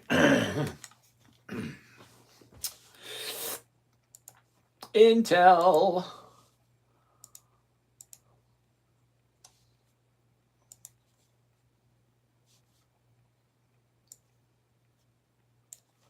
INTC. INTC. Interesting. Interesting. Take a look. The high, the low. Look at the movement. Look at your last 90 days. Okay, there's your last 90 days. Your last 30 days, this baby's just going sideways for a while. Look at that. The high, the low, just going sideways between 24 and 25. Okay, just sideways. If you like Intel, do the numbers work? 24.90. The 25s are going for 65. That's more than 2.5% if you like Intel. Okay? Punch in all the numbers, see what they look like. Yes, Scott, Apple has weekly options. Pete Smith, Mickey D's. Ooh, Mickey D's, MCD. Ooh, what's going on there? Okay, the high, the low, where was it? Look at the motion. Blah, blah, blah, blah, blah. Last 30 days. Ooh, take a look at that. High, low, look at this. Down, up, down. 1, 2. Perfect opportunity for tomorrow's 305s. NJ. Woohoo. Oops, I dropped my pen. Dropped my pen. Look at the 305s for tomorrow. I mean, for next week. Yeah, no. Tomorrow. Seriously, take a look. Here's the high. Here's the bottom. Now she's turning around going up. Bottom, 1, 2. That's 2 days to the upside. If she opens up at 305 tomorrow, for me, this is for me, would be a perfect opportunity. Now, I don't have any money at the moment because all my money is invested in Monday and Tuesday. Well, today's Wednesday. All my money's tied up until Friday. And on Friday, I take a look. What do I do?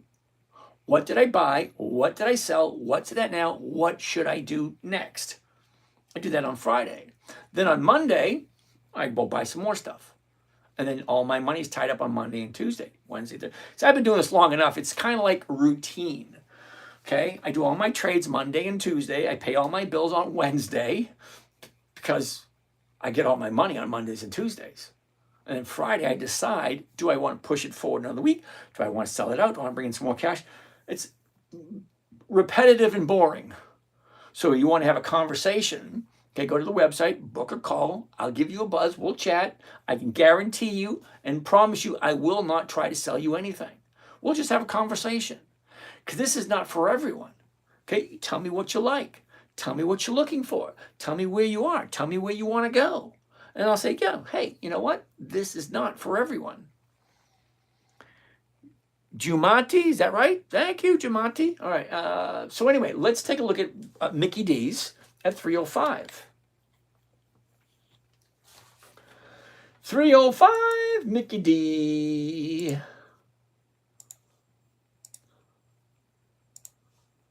One contract. Market order. Off to the races. Here we go. One covered call, Mickey D, September 26th. Mickey D's to open, 363, 30,000. Really? 30,000, 363? Oh, let's find out. Okay, profit, 363, divided by cost of investment, including commissions and fees, 31.37. So that's $30,137 per contract. That's less than McDonald's. Because, what is that? Natalie! Yay, Natalie! What is that? Oh, that's nice of you, Natalie. Thank you. 1.2%. Okay. Okay, now to buy a Mickey D's, what is it, 5-6 million a year? And then you'd be lucky if you get a 5% return if you buy a McDonald's. Well, that's what the numbers are. Okay, go check out what the franchise fee is for McDonald's. Then find out what is the average return on a McDonald's. It's usually around 3 to 5%. If you got a couple $1 million to buy a McDonald's. All right, I'm going to go jump over to the website over here. To the website over here to see what they have to say. Bodelio wants to take a look at Target. All right, wait a second. Did I miss over here? Oh, I did. I missed a whole bunch over here. Holy cow. Uh-oh. Sorry, you guys. What do we have? King, Hugo, Jessica, Colin, Demetrio, what's happening? Albert, Charlie, Gasu, UB Golfer, Addie, Be Like Lonnie, cool. Smabrut, okay. Ace Dyer, George Ari, Izell, K-Bert, Bert, Texas Shack, Solomon, Dogstar, Big Daddy Ken. Hi, was sent by Paul. Cool. Green to the industry. Gasu, just chill out, relax, ask whatever questions you like. Viper, Eric, Non-Nurse, Freya. Eric, DG 1% in 2 days. Should open up higher on the third day. Okay, Eric. Caleb, is 44,000 in a Roth IRA good for a 20-year-old? Well, it depends on what you're going to do with it, of course. Okay, you put it into some of this crap that gets you 1% a year, I'm going to say no, but that's just me. I know absolutely nothing about you. Okay? So if you take control of your own account, and there's some things you can do in a Roth IRA and some things you cannot do in a Roth IRA. Okay, JTM, hope you're enjoying deep dish pizza. No, I actually had lasagna tonight. Adam, I used to be a grandma in my past life. Thank you for sharing. I'm going to sleep better. Oscar, Visa, MasterCard, constantly increasing. You're absolutely right. They are. Visa and MasterCard are both on my list. And so isn't Lowe's. Dr. Dev, how are you doing today?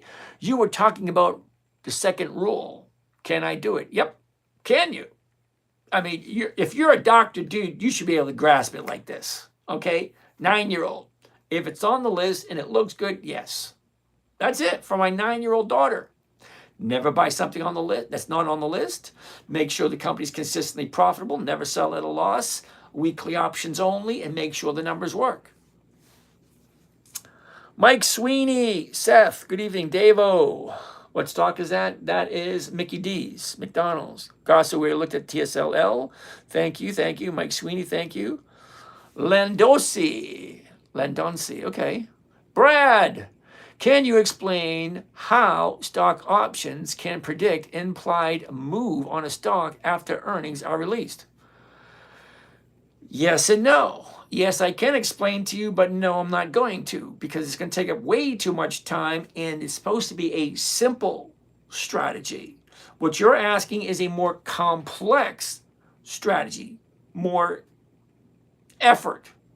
Okay, so the more time and effort you put in, yeah, you'll get higher rates of return, but higher rates of return are coming with higher risks. Which stock is he reviewing now? Jose, that is McDonald's.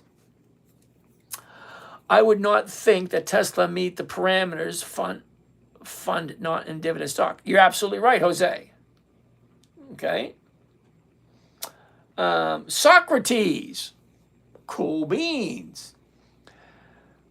Edenher, okay.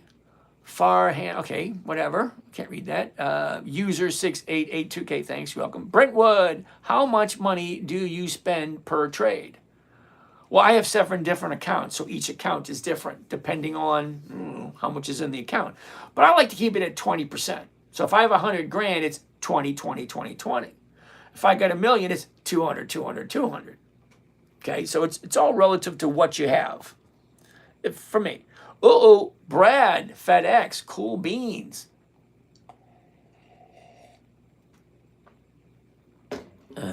Brentwood.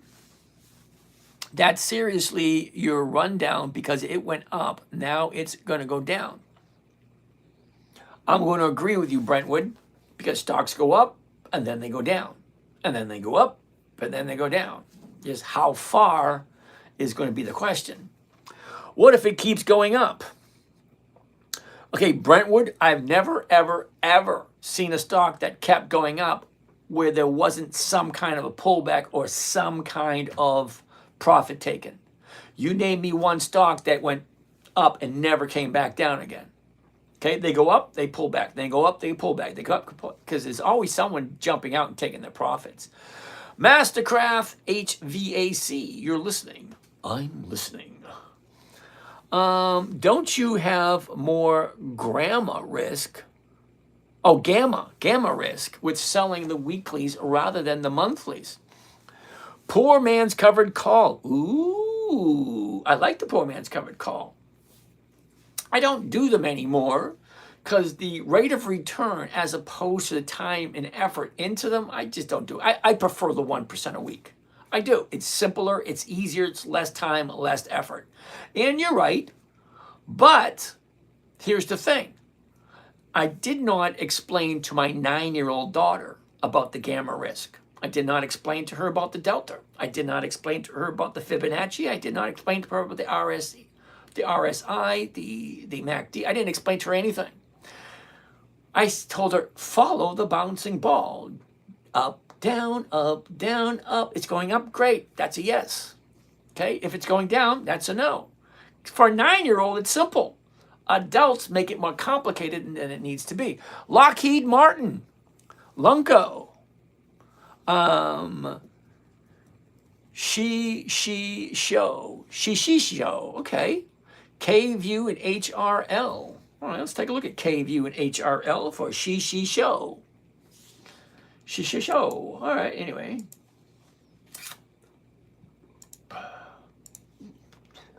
K-View. K-View. K-V-U-E. Interesting. Interesting. Before I go any deeper into it, I want you to take a look at this right here, the last 30 days. This thing's going sideways. Doesn't make any sense. I mean, look. She goes up, she comes down, and then she's just going sideways. The 1834s, the 1850s are going for 43, which is over 2%. If you like K-View. Same thing, if you like K-View. HRL, Hormel, ooh, Dividend King, which means they've been around for over 100 years, and they've been profitable for more than 5 decades. Look at this big drop right here. You had a big drop right here, finds the bottom. Now she's going back up again. Let's zoom in a little bit closer. Get a little closer. Now don't be shy. Get a little. Okay, this thing's just going sideways. So I'm not quite sure where you stand on this one.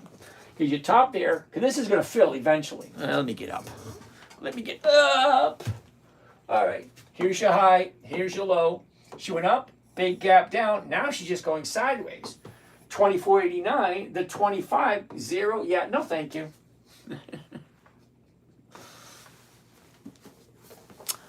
Yes. Any thoughts on MOS? Mosaic, MOS. I said a M-O-S, a T-E-R, a G with a double E. All right, here we go. M-O-S, the high, the low. Where was it? Where is it? Look at this. Sideways, down, up, down, up. 34.16, the 34 is going for 77. That's over 2%. Well, let's take a look. Let's make a deal. Here we go. All right. A year ago, 25.63, we bottomed out.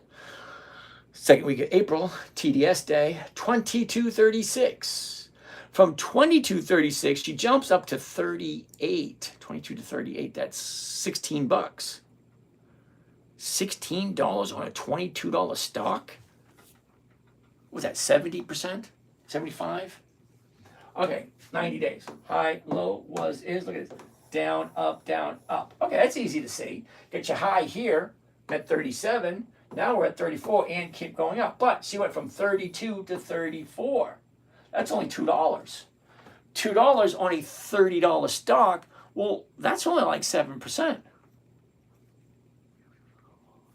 Anyway, last 30 days. I don't know. What do you think? Whoops, nope. Here, up, down, up. 32 to 34. It's $2.40. $2.40 on a $32 stock. It's what, 7%? Okay, so from here to here. So it could keep going up. It could, if you like it. So 34.50, all right, the 34.50 is going 54, okay, let's find out. 34.50, there it is. One contract, tra-la-la. Oh, right there. Market, here we go. And here's Johnny.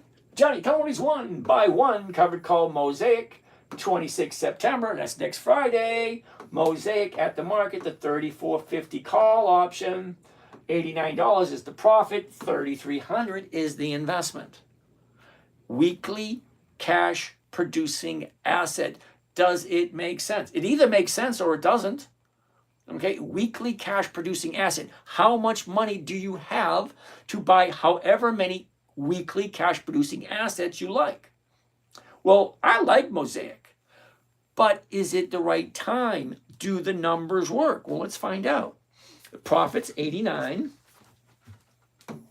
Max profit, 89. Cost of trade, including commissions and fees, 33. Let's find out. Calculator, come out, wherever you are. Here we go. Clear this. $89 the profit divided by the investment, 33. 61. 2.6. So here's the question. 2.6% for 1 week. Well, we know that's over 100% per year. It's probably like 120, 130, something like that. Do I like Mosaic? Am I willing to buy it and hold on to it until it hits my target?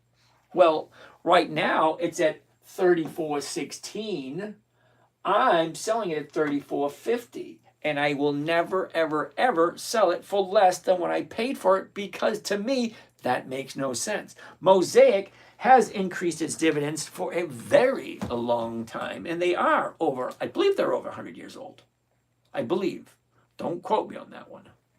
Anyway, next, let's go to the next one. We got 17 minutes left, and we have a whole bunch of questions to go over. So let's see how many questions we can get. I'm not going to look at some more stocks unless they're really, really good. So hit me with your best shot. You ready? AJ, thank you for that. Michael Kirby, how are you today? RF Holdings, Brian. Rich Words World. Okay. Aldi Ramsey. Cool. How you doing today? Marlina, good evening. Alex. Hameka, good evening. Levi, what's going on? Victoria, what's that song? Victoria, okay, I didn't think of it. Anyway. Bubba Joe, what's going on, Bubba Joe? Don't be ridiculous. What an interesting name. What were your parents thinking when they named you that? Mamiko, Willie, what's going on, Willie? Hateman. Oh.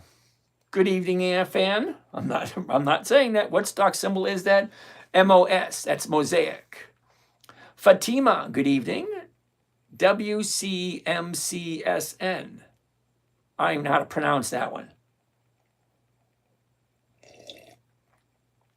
Chia, how you doing?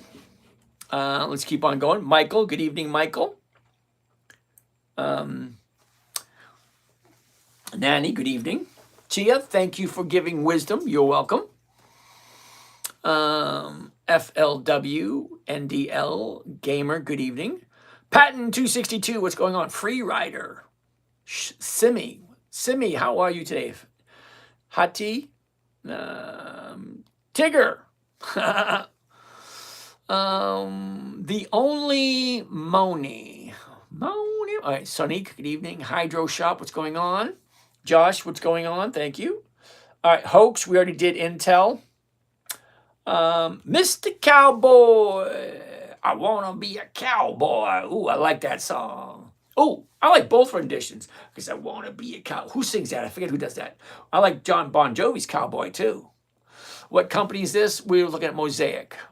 What's the most you made? That's an inappropriate question. I tried in the past and failed miserably, but I wasn't able to absorb it when trying to learn. Okay. You know what? You're relatively new here because I'm really good at names, and I don't remember seeing that name before. So just keep on coming back, keep asking questions. The main questions you need to ask is, does it make sense? Number one. Number two, can I do it? Do I have the discipline? That's a good question. And then you have to think to yourself, do I like this company? You know, and does it make sense? Do I like this company? And can I do it every single day? Dr. Dev, ExxonMobil. Hey, Mary June. I haven't seen you in about a month. How you doing, Mary June? Because yes, Mary June and I we have talked before, right? You sent me your phone number. I gave you a buzz. ExxonMobil, Dr. Dev, XOM. Come on down. You're the next contestant on The Price is Right. Uh-oh, wrong one. I want to look at right there. Okay. ExxonMobil. Ooh, check that out. Okay, you got your top over there, your bottom. Look where we are right now, this area right here.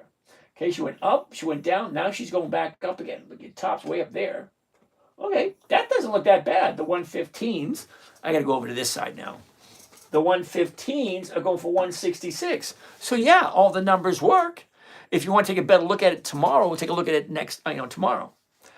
ADM, Archer Daniel Midland. Ooh, Dividend King. Nice pick, Mary June.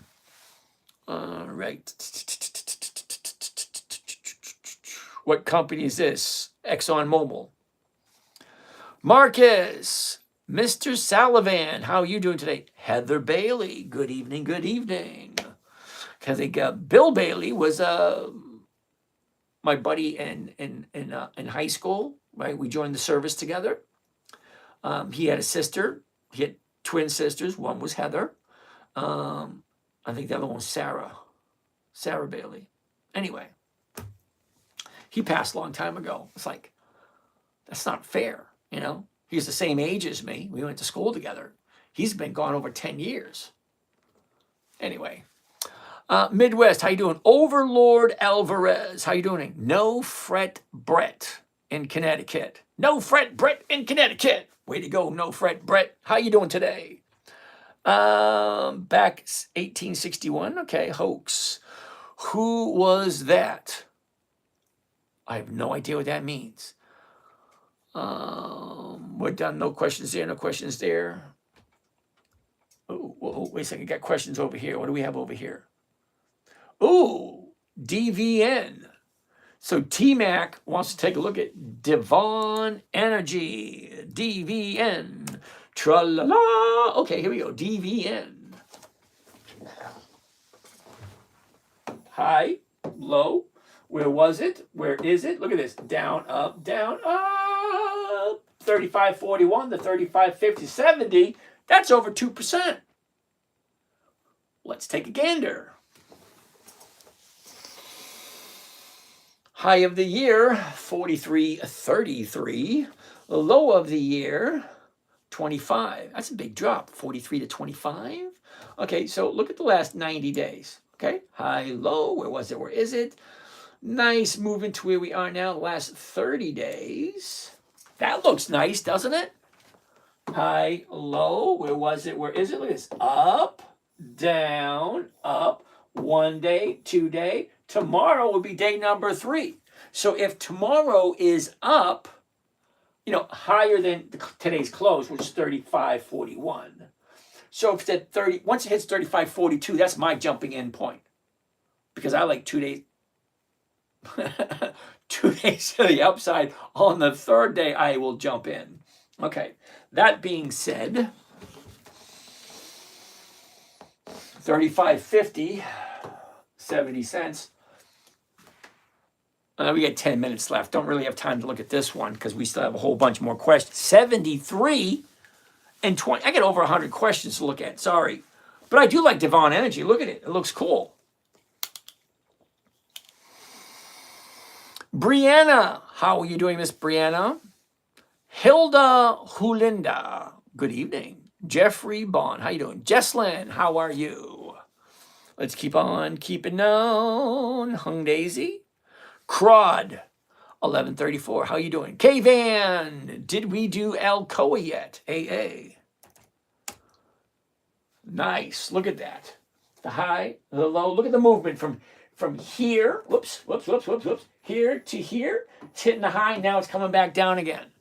Take a look at the movement from here to there, all right? Okay, there's your bottom, shoots up. Now you get profit taking. 2 days in a row, she's coming back down. All this increase, now it's coming back down again. Don't get me wrong, I love Alcoa, I do. Okay, it looks like 2 weeks from now it might be a better shot. What stock was that? That was Alcoa, AA. Delia? Delia, how are you today? Hoax, Mark, we already looked at Mark. Delia, nope. Oh, who's this? Abry. What's happening, Abry? I don't know you, so sorry. WFC, that's Wells Fargo. Thank you there, Mr. Bruner. Apothic 4. Return. I left you a message. Awesome. You left me a message. I will contact you. Ooh, before I forget. Okay? Now, I think the highest form of flattery is copying. There's over 30 people pretending to be me. If you get a text, if you get an Instagram message, if you get a WhatsApp or any kind of communication whatsoever, any kind, and you think you're talking to me, no, sorry, it's not me. I do not do that. If you want to talk to me, drop me your number, I'll give you a call, or go to the website and register for a call. Okay, I promise you, I'm not going to try to sell you anything. Okay, I have enough money. It's not what I'm looking for. I'm looking to share my information. I'm looking to share my knowledge. I think, this is just me, I think it's a sin to take everything I learned with me to the next adventure. So I'm trying to leave it behind for my children and my grandchildren. You guys just so happen to be here.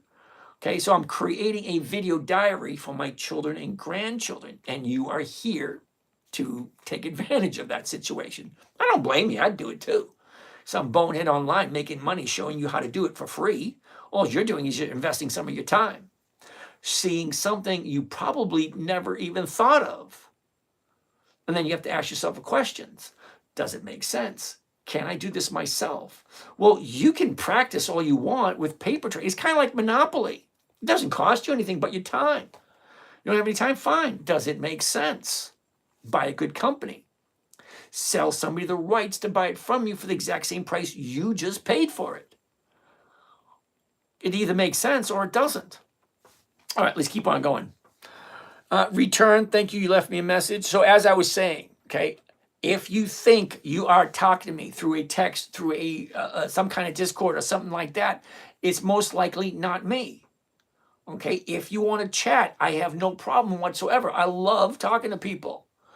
It gives me a chance to shut my mouth and actually listen because I have no one to talk to here. I'm just blurting that stuff out. No one talking.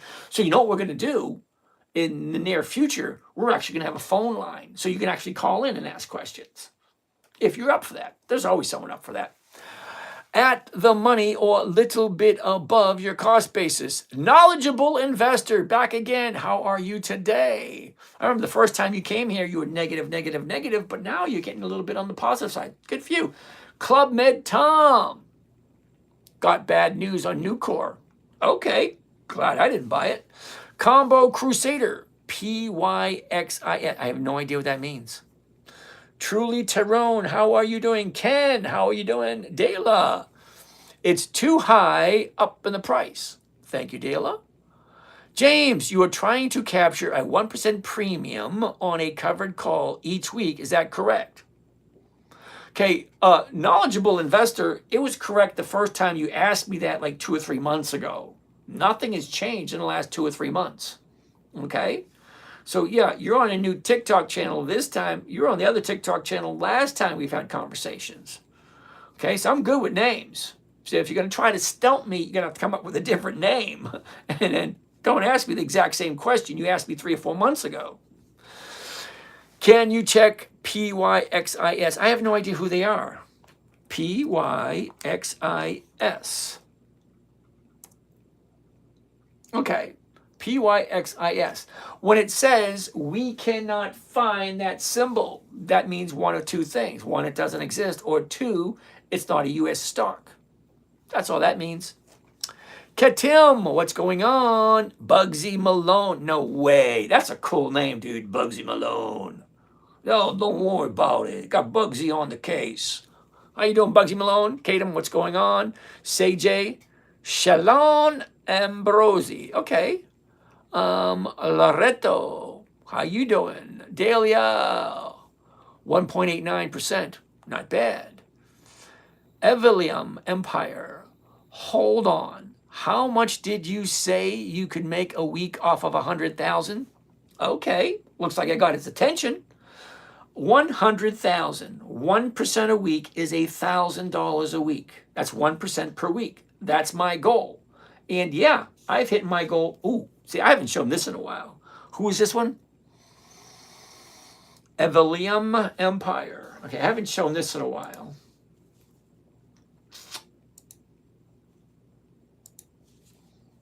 $20.25. The trades for 2025. They're all posted online. Here we go. Oh, cow. I haven't done this in a while. All righty. Okay, so who are we chatting with? Evelium. Evelium. That's an interesting name. I never heard that one before, but okay. Okay, Evelium, you ready? Week 1, December 30th to January 3rd. That's the first week of this year. Account number 1, 152. Account number 2, 143. Account number 3, 114. Okay? Account number 1, 9,000 first week. That's 6.1%. Account number 2, 2,600. That's 1.82%. Account number 3, 4,839. That's 4.2%. Okay, that's just the first week. Remember I said I share 3 accounts publicly? Week number 2. Week number 2, January 6th to January 10th this year. 3,700, 2.33. 2,500, 1.7. 2,200, 1.8. Week number 3. Oops.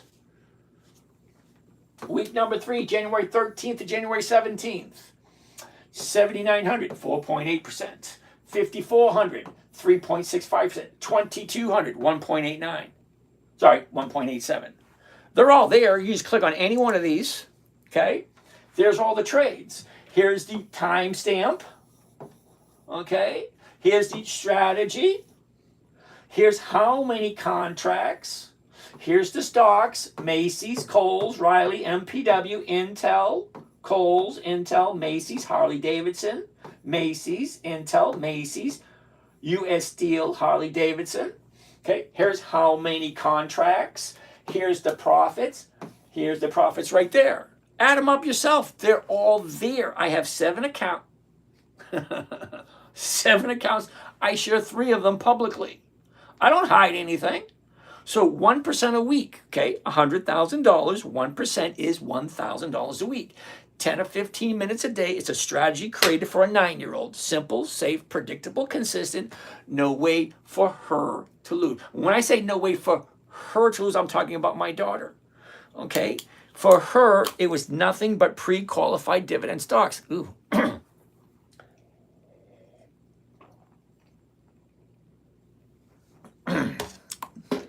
Oh, that's so much better.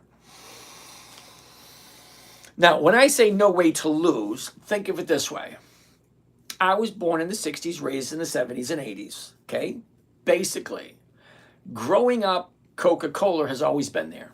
Goodyear, Hess, IBM, AT&T, Ma Bell. No, Ma Bell's not around anymore. Home Depot, Lowe's, Johnson & Johnson, Procter & Gamble, Clorox. I can rattle off a whole bunch of companies that have been there since I was born, that I've actually seen all my life. You drive down the road. Judy, how are you today? Thank you for that, Judy. When I say no way to lose, to me, that means a company such as Coca-Cola, they've been in business for over 100 years. I'm pretty sure, okay, there's no way to know 100% for sure. But I'm pretty sure that when I am done and gone 20, 30 years from now, they'll still be making Coca-Cola.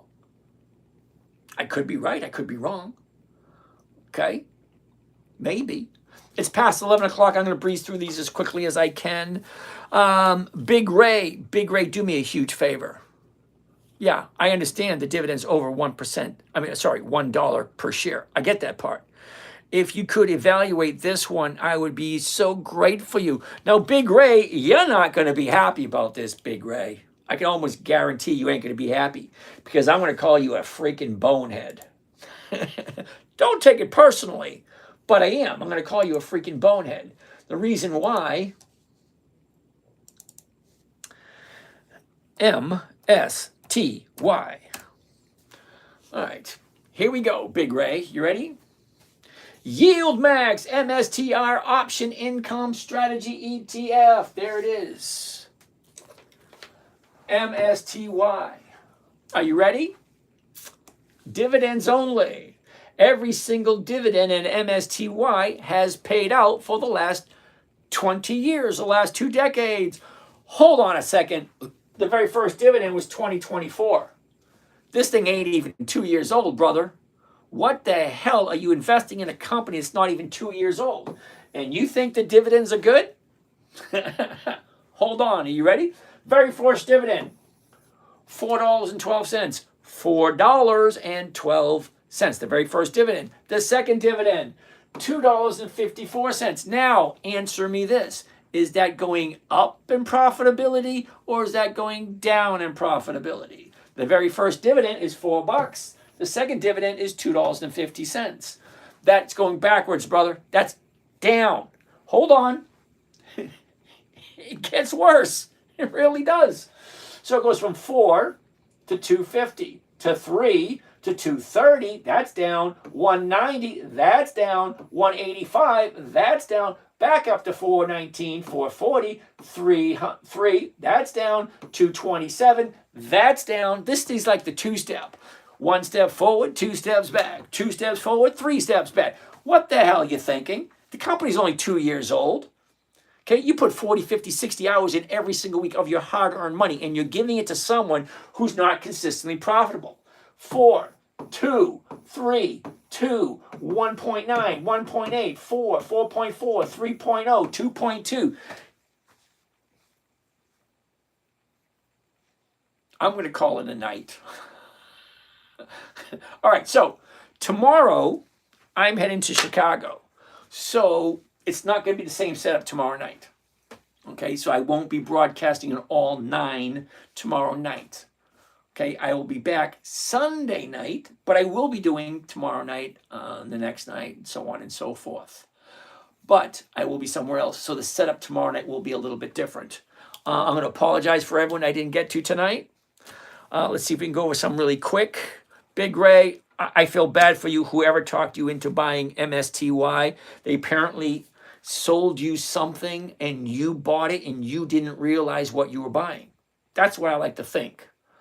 Because if you actually looked at the numbers and see how profitable this company is, I would like to think you wouldn't put your hard-earned money into it. Yeah, the dividends are nice, but where's that money coming from? Because it's not coming from their profits, as you can clearly see.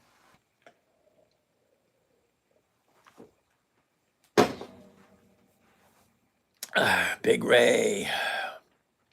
Wandy brother, how are you today? Sammy, how are you doing? Implicity, good evening. Cydia Jabi, what's going on? Midwest, can I start with $500 and still be worthwhile? I'm going to be honest with you, Midwest, okay? If you're going to start out with $500, more than likely you're going to have a different strategy, which dividend capturing 2.0. Now, dividend capturing, you're just going after the dividends. Grab the dividends, get out, run, go to the next company.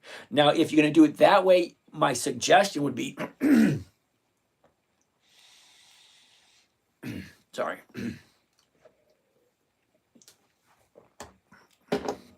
I'm not used to talking so much. Dividend capturing 2.0, grab the dividend, jump out, grab the dividend, jump out. What is it called? Fractional shares. You want to find a website or a trading platform such as Robinhood. I don't know if Acorn, Webull, or those other ones do fractional shares. Okay, so you can buy, if $500, so it's 100 here, 100 here, 100 here, 100 there. Okay, and once they collect the dividend, grab the dividend, go on to the next one. Grab the dividend. Because there's a lot of videos showing you how to do dividend capturing. There's a certain way of doing it. Stocks have a tendency to move up just before the dividend. So when you see a dividend calendar,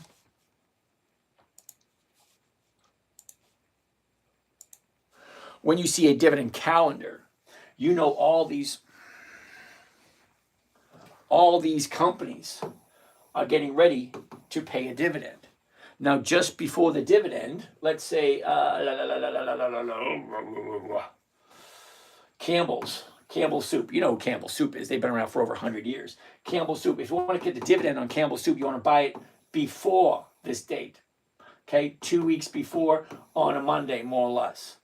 When she goes up equal to that dividend or more, you take that dividend, you jump out, and then jump into the next one. I'm not telling you what to do. I'm just telling you what dividend capturing 2.0 is. You find out what the dividend here is, RG Gold. Okay, if you like RG Gold. Or what is this one? Globe Life, Bristol Myers Squibb. If you like those companies, fine. Here's the dividend date. Stocks have a tendency to increase in value just before the dividend date. Don't be greedy. Grab your 1 or 2%, get the hell out, move on to the next one. As you can plainly see, it was closed here. 74 here, over 20, 57, 18, 12, another 18 to 20, 18, 20, 49, 106, 41, 12, 10, 15, so on and so forth, so on and so forth. Each one of these companies on here represents an EX dividend date when they're paying their dividend. Go for the dividend or the equivalents. Grab it, get the hell out, move on to the next one. Dividend capturing, look it up. It's not that difficult. You buy the stock before the EX date. Okay, as soon as the stock moves up to the equal amount of the dividend or higher, jump the hell out, move on to the next one. Okay, so the first week here, you have all these stocks to look at, all these stocks to look at, all these. Okay, you buy one, collect the dividend. Buy one, collect the dividend. Buy one, collect the dividend. It's called dividend capturing. It's going to be slower because the lower amount you start out with. So what is 1% of $500? It's $5. That's it. So $5 a week would be your target. So 100 here, 100 there, 100 there, 100 there. So 5 positions, 100, 100, 100. Okay, you're only looking for 5 cents for each one. Oh, sorry, $5 for the week. Anyway, next. It isn't a company. FH, I have no idea what you're talking about, but okay. Olivia, good evening. David, what's going on? VDY, check me out tomorrow. Dahlia, we looked at Intel, UPS, not today. Not for Misty. Dahlia, no. YMAG, ULTY, YMAG, VST, blah, blah, blah. Mekmu, good evening. Anthony Mail, what's going on? Yulin, good evening. Simone, what's going on? Game Dev, what's going on, Game Dev? Okay, let me rattle through these. Holy cow, we're past 11. I just want to get through these. All right, Mary June, hey. ADM, Advanced, wait a minute, ADM, Advanced, no, wait a minute, Archer Daniel Midland, okay. Thank you there, Mary June. Santi, good evening, Santi. Tyler. Brad, okay, but what happens when the stock falls when you were hoping it would go up with options? Brad, you got to come up with an interesting question because everybody asks that question all the time. Stocks do 2 things. It's a 50-50 shot. What do you do if the stock goes up? Okay, what if the stock goes down? It's a 50-50 shot. Give me a better question. Seriously. Pickle Rick. Okay, Pickle Rick, how are you today? Frank J, how are you doing? Scott, Sammy Ron, what's going on? Patrick with a K, cool. How long do you have to hold the stock to qualify for the dividend? 2 days. All things Rakita, good evening. You have to have the stock by the EX dividend date. Yes, that's what it's called. Okay. I keep watching him, but I can't get what he's saying. He got me wanting 1% a week. What's wrong with 1% a week? Okay, keep coming back. Keep asking questions. I'm sorry that it took me so long to get to you because, I got 9 different channels and I can't, concentrate on one channel all the time. Tyler Durden. Ooh, Tyler Durden. All things Rakita, basically selling covered calls to generate weekly income. Thank you, Tyler. Okay, Andrew, thank you for that. Except not, we didn't know that already. Are you trading in a taxable account? Hell no. I canceled my subscription to those people a long time ago. What was the CEO assessment? Okay, Frank J, you're going to have to be a little bit more explicit or a little bit more details of what you're talking about. Holy cow. Lyft. Uh-oh. Missed a bunch of questions.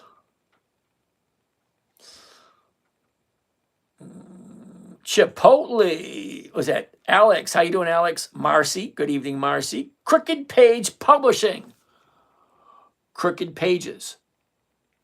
Now, don't get me wrong, but if I'm going to be publishing a book, Crooked Pages really not an ideal name.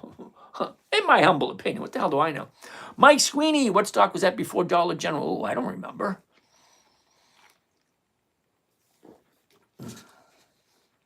Tyler, thank you for that. Dun dun dun dun dun dun dun dun dun. Tyler. Mike Sweeney, right? Listen to the live as I work, so sometimes I miss the stock name. All right, Mike. Sorry about that, Mike. It is recorded, so you can go back and look at it again. Wells Fargo, thank you for that. Vale, good evening. Cuba, Andy.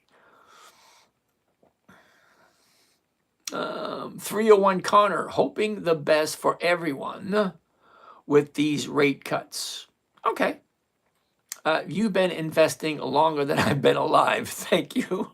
I'm not quite sure how to take that one, but at some point, when you're 61, there'll be people saying, hey, you've been trading longer than I've been alive. Same thing. Philip, Dwight, Spencer, Zader 711. What now? Ooh, ABV, ABBV. Ooh, check me out tomorrow. Rebel Rooster, SPX. No.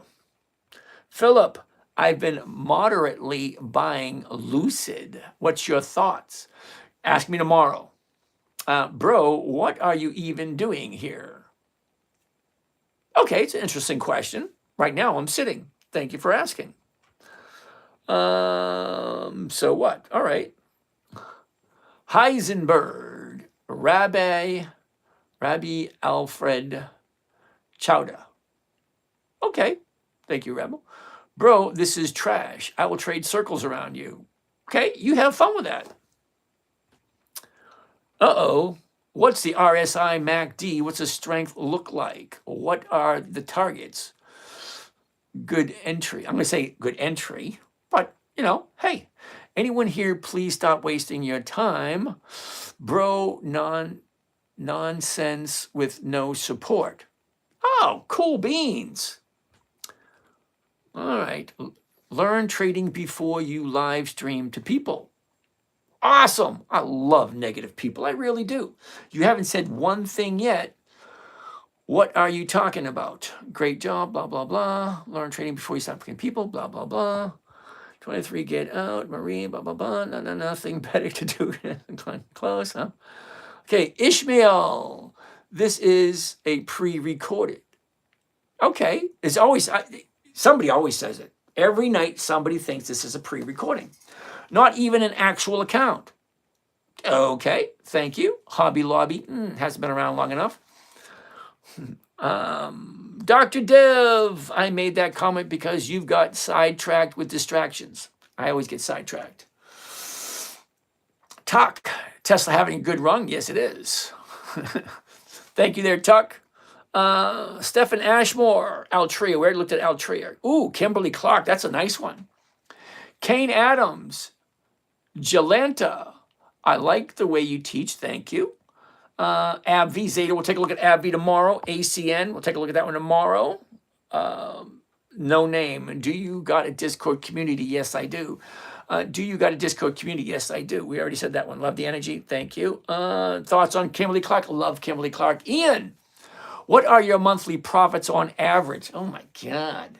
1.4 times 4, that would be 6.2. That right? 1.4 per week on average.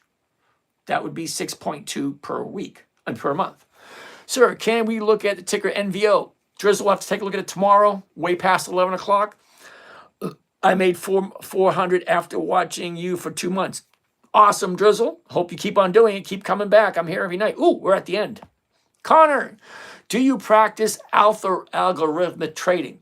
No. Okay. Now, Connor, I'm not quite sure. Okay, Chris, hold on a second.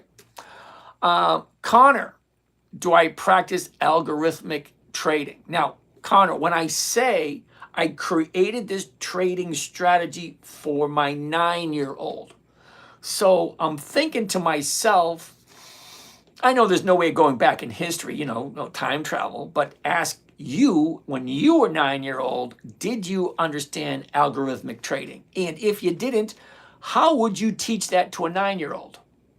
So for my 9-year-old, simple, safe, predictable, consistent, and no way for her to lose. The 5 rules were simple. If it's not on the list, no. Number 2, never sell at a loss. Number 3, make sure the company's consistently profitable. Number 4, weekly options only. And number 5, make sure the numbers work. It is a 10-minute strategy. That's where we came up with the 10-minute trader name, because she was 9 years old and she wanted to learn. Okay, what 9-year-old little girl wants to learn how to trade stocks? Most of them want to do ballet or gymnastics. No, my daughter wanted to learn to trade stocks. The boys, not interested at all. Okay, Chris Folty, question. Okay, well, ask the question and I'll get to it. Okay, because we're done over here. Let's finish up. Holy shit, 78 questions. Holy cow. Winner 86, what's going on? Game Dev HQ, in the money covered calls. Absolutely, why not? It's all relative. I'm going to agree with you, Adam. Roper, I like that one. We'll take a look at it tomorrow. 670. I'm not quite sure what 670 means. Walmart, we already looked at it. Roper, we'll have to take a look at it tomorrow. PYXS, no idea what that means, but okay. Let's keep on keeping on. PYXS, okay, again. Chad Sarton, hope you're switched to Web3. You will regret not being involved now. It's easier to get involved. Okay, Chad, I tell you what, I'll take your word for it. Send me some information in the DM. I'll take a look at it. I do look at all my what do you call those? All my DMs on TikTok. I'm on TikTok 3 or 4 times a day. It's amazing. Combo Crusader, thank you. B. Henry, what's going on? Dahlia, Mickey D's, 1.2%. Gotta love it. Missouri. Oh, Missouri. Okay. Good evening. Natalie, good evening. Oh, that's so sweet, Natalie. Delia, that's a lot for Mickey D's 30,000. Well, 1.2% is 1.2%, no matter how you look at it. Okay, see, a lot of people take money and they throw it into a CD and they tie it up for a year or two for 1% for the year. So 30,000 for 1 week to get 1.2% depends. Do you like McDonald's? And then, do you like McDonald's at that current price? So everything is relative. So if you have millions upon millions of dollars, 30,000 is not a lot.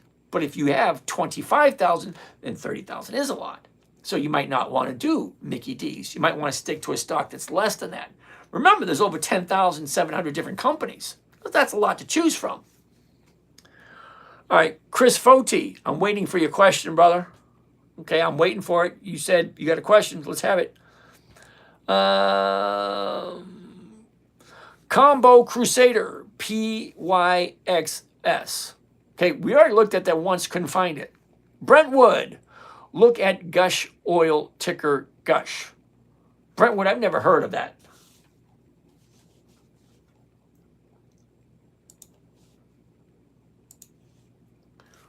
Gush, G-U-S-H. Hell no. How's that? You want to take a look at Gush? It's a monthly optional stock. I don't do monthlies. You weren't listening. Weekly options only. Monthlies just don't work for me. I don't want to get a check once a month. I want to get a check every week. Okay, Brentwood? Braden, how you doing today? Natalie, J Imposter. Okay, Love Chad, TSLY. We already looked at it. It was a no. Chris Foyle, about time. Took you a while to get to that. Looks like it got deleted. My question was, I saw your account. You sold Riot. Riot doesn't pay dividends. Yeah, I'm well aware of that. Okay? When I have a client that says, hey, buy me some Riot, I go buy some Riot. And if it looks good, I'll do it too. Every once in a while, you know, I do go off the charts once in a while. Okay? Look at it this way. Apple was not on my list either. Okay, I didn't do Apple, but Warren Buffett did. Now, Warren Buffett may have done Riot. That could have been why I did it. Because there are traders that I do admire, and I do look over their shoulders and see what they're doing. And if something makes sense, now if Warren Buffett bought Riot, and I'm thinking to myself, okay, well, if he bought it, why can't I buy it? So you're right. Okay. Brentwood, that is only a monthly optional. Thank you, Mr. Burner. La la la. Alex, wonder what your thoughts on Chipotle. Now, don't get me wrong, Chipotle doesn't have dividends, but every once in a while, everything just lines up. So I think I did Chipotle twice this year because everything just looked perfect. I think they were offering like 6% for 1 week. So it's like Saturn, Pluto, and Uranus were all lined up and everything just looked wonderful. So yeah, normally I don't. Cisco 1.45, STK 68. Okay. Texas Shack, how you doing? Turbo Trades, good evening. Sneaky Clean Sask, good evening. Lady the King. Oh, Vady the King. All right. Kilroy, what are your top 3 stocks to buy for covered calls, even if you don't buy them every week? Oh, that would be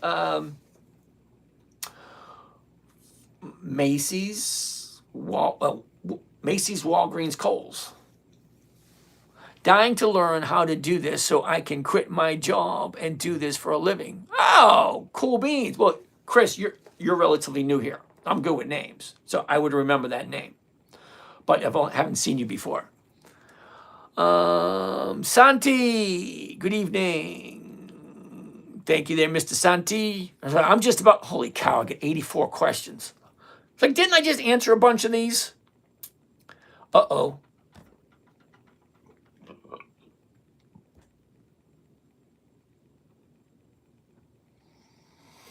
DD, what's going on? Alvin, almost see a big blah, blah, blah, blah. Is Chipotle good? Depends on what you're looking at. 86, thank you. I'm new. What system are you running? Miss Lucy, it's not a system. It's called Think or Swim, and it's offered through Charles Schwab. Thank you there, Mr. Chris. Been watching for a week or 2 now. Okay, well, keep coming back. I'm here. Open Door Technologies. Okay, I write pretty. Okay. Ask me tomorrow. Alex, personally, I think it'll rebound. Okay, you'll be patient. Yeah. No dividends. Okay. Travis, good evening. Miss Lucy, thank you for that. 86. This stream gives me hope in these uncertain economic times. Sean, good evening there, Mr. Sean. How you doing today? First time here. I remember that name, the way, especially the way you spell it. Thank you, Chris. Starting to grasp your concept, but needing more cash to be able to attain 100 shares of stocks. Chris, take a look at dividend capturing. Use the strategy along with the dividend calendar. Because the dividend calendar will tell you when the stock is getting ready to pay out a dividend. And then you take a look at all the charts. Is it making the move at the time I want it to? Jump in, grab the dividend, jump out. It's going to be a slow process when you start it with a small amount. I started out with 12,000 back in the 90s. It took me decades to get to where I am. But then again, 60 is coming whether you like it or not. So if you start now in very small steps, because at first it's going to drive you nuts and it's going to seem like you're getting nowhere. Then at some point, it's like a snowball. When you roll a snowball down the hill, it starts out small and all of a sudden it gets bigger, bigger, bigger, bigger, bigger. It's the exact same thing. So 1% on a $10,000 account, it's only $100. But $100 every single week, that's $5,200. Kilroy is buying leaps 2 weeks after the quad witching an actual strategy. I know this is not your strategy. No, it's not my strategy. I don't buy options. 80% of all options expire worthless. Any reason for having 7 accounts? Yep, I don't trust the government. I don't. All right, let's keep on going. Yeah. Dividend, AA, it's Alcoa. Okay, we've already looked at that one tonight. 86, I'm thinking it will rebound. I know they're experiencing some slowdown on growth. Alex, always happens. Stocks go up, stocks go down. If you like a company, just follow it. You don't have to trade every single day. When everything's lined up, if you like a company, if it's at the bottom, getting ready to turn around, go back up, that's the best time to buy. Buy low, sell high. Okay? Slowly, please. I don't understand. Oh, I'm sorry about that. I'm getting ready to leave for the night because I've been here since 8:30, and we're way past my bedtime. Menzie, what's going on? Hoax. You need to buy this. Do you know what leaps are? I can't believe you're even asking me that question. Yes, I do. Do you ever do leaps? No, I don't. See, I don't buy options anymore. Now, I used to many years ago. Have a good night. Appreciate what you do. Thank you, Chris. I used to buy options years ago, but I don't buy them anymore because 80% of all options expire worthless. So if you're buying an option, you have a 20% chance of being right, an 80% chance of being wrong. So if I sell an option, I have an 80% chance of being right and a 20% chance of being wrong. I like to take all the factors and have them in my favor, odds and probabilities. Looking at grab leaps, $7 call. Okay, yeah, I get that. Okay, so you need to buy this. Come check with me tomorrow night. We'll take a better look at what it is you want to do. And I will show you, in my opinion, why that's not a good idea. There are other strategies that you could, if you like grab, you could still use that and make a better rate of return. Okay? Kilroy, I don't think that's how those odds work, though. Okay. I'm not going to argue with you, but if facts are facts, 80% of all options expire worthless. That's a fact.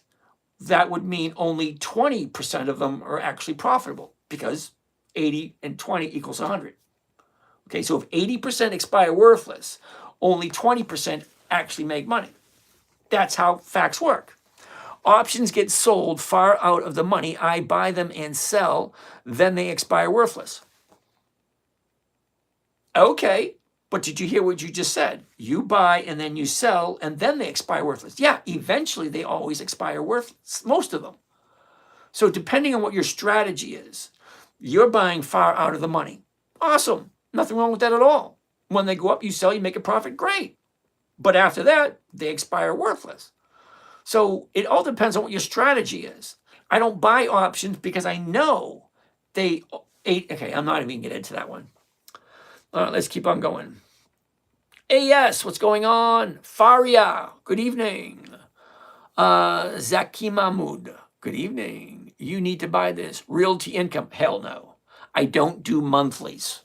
Realty Income, it may be a great company, it really might, but it is a monthly optionable stock, and I don't do monthlies. The numbers just don't work.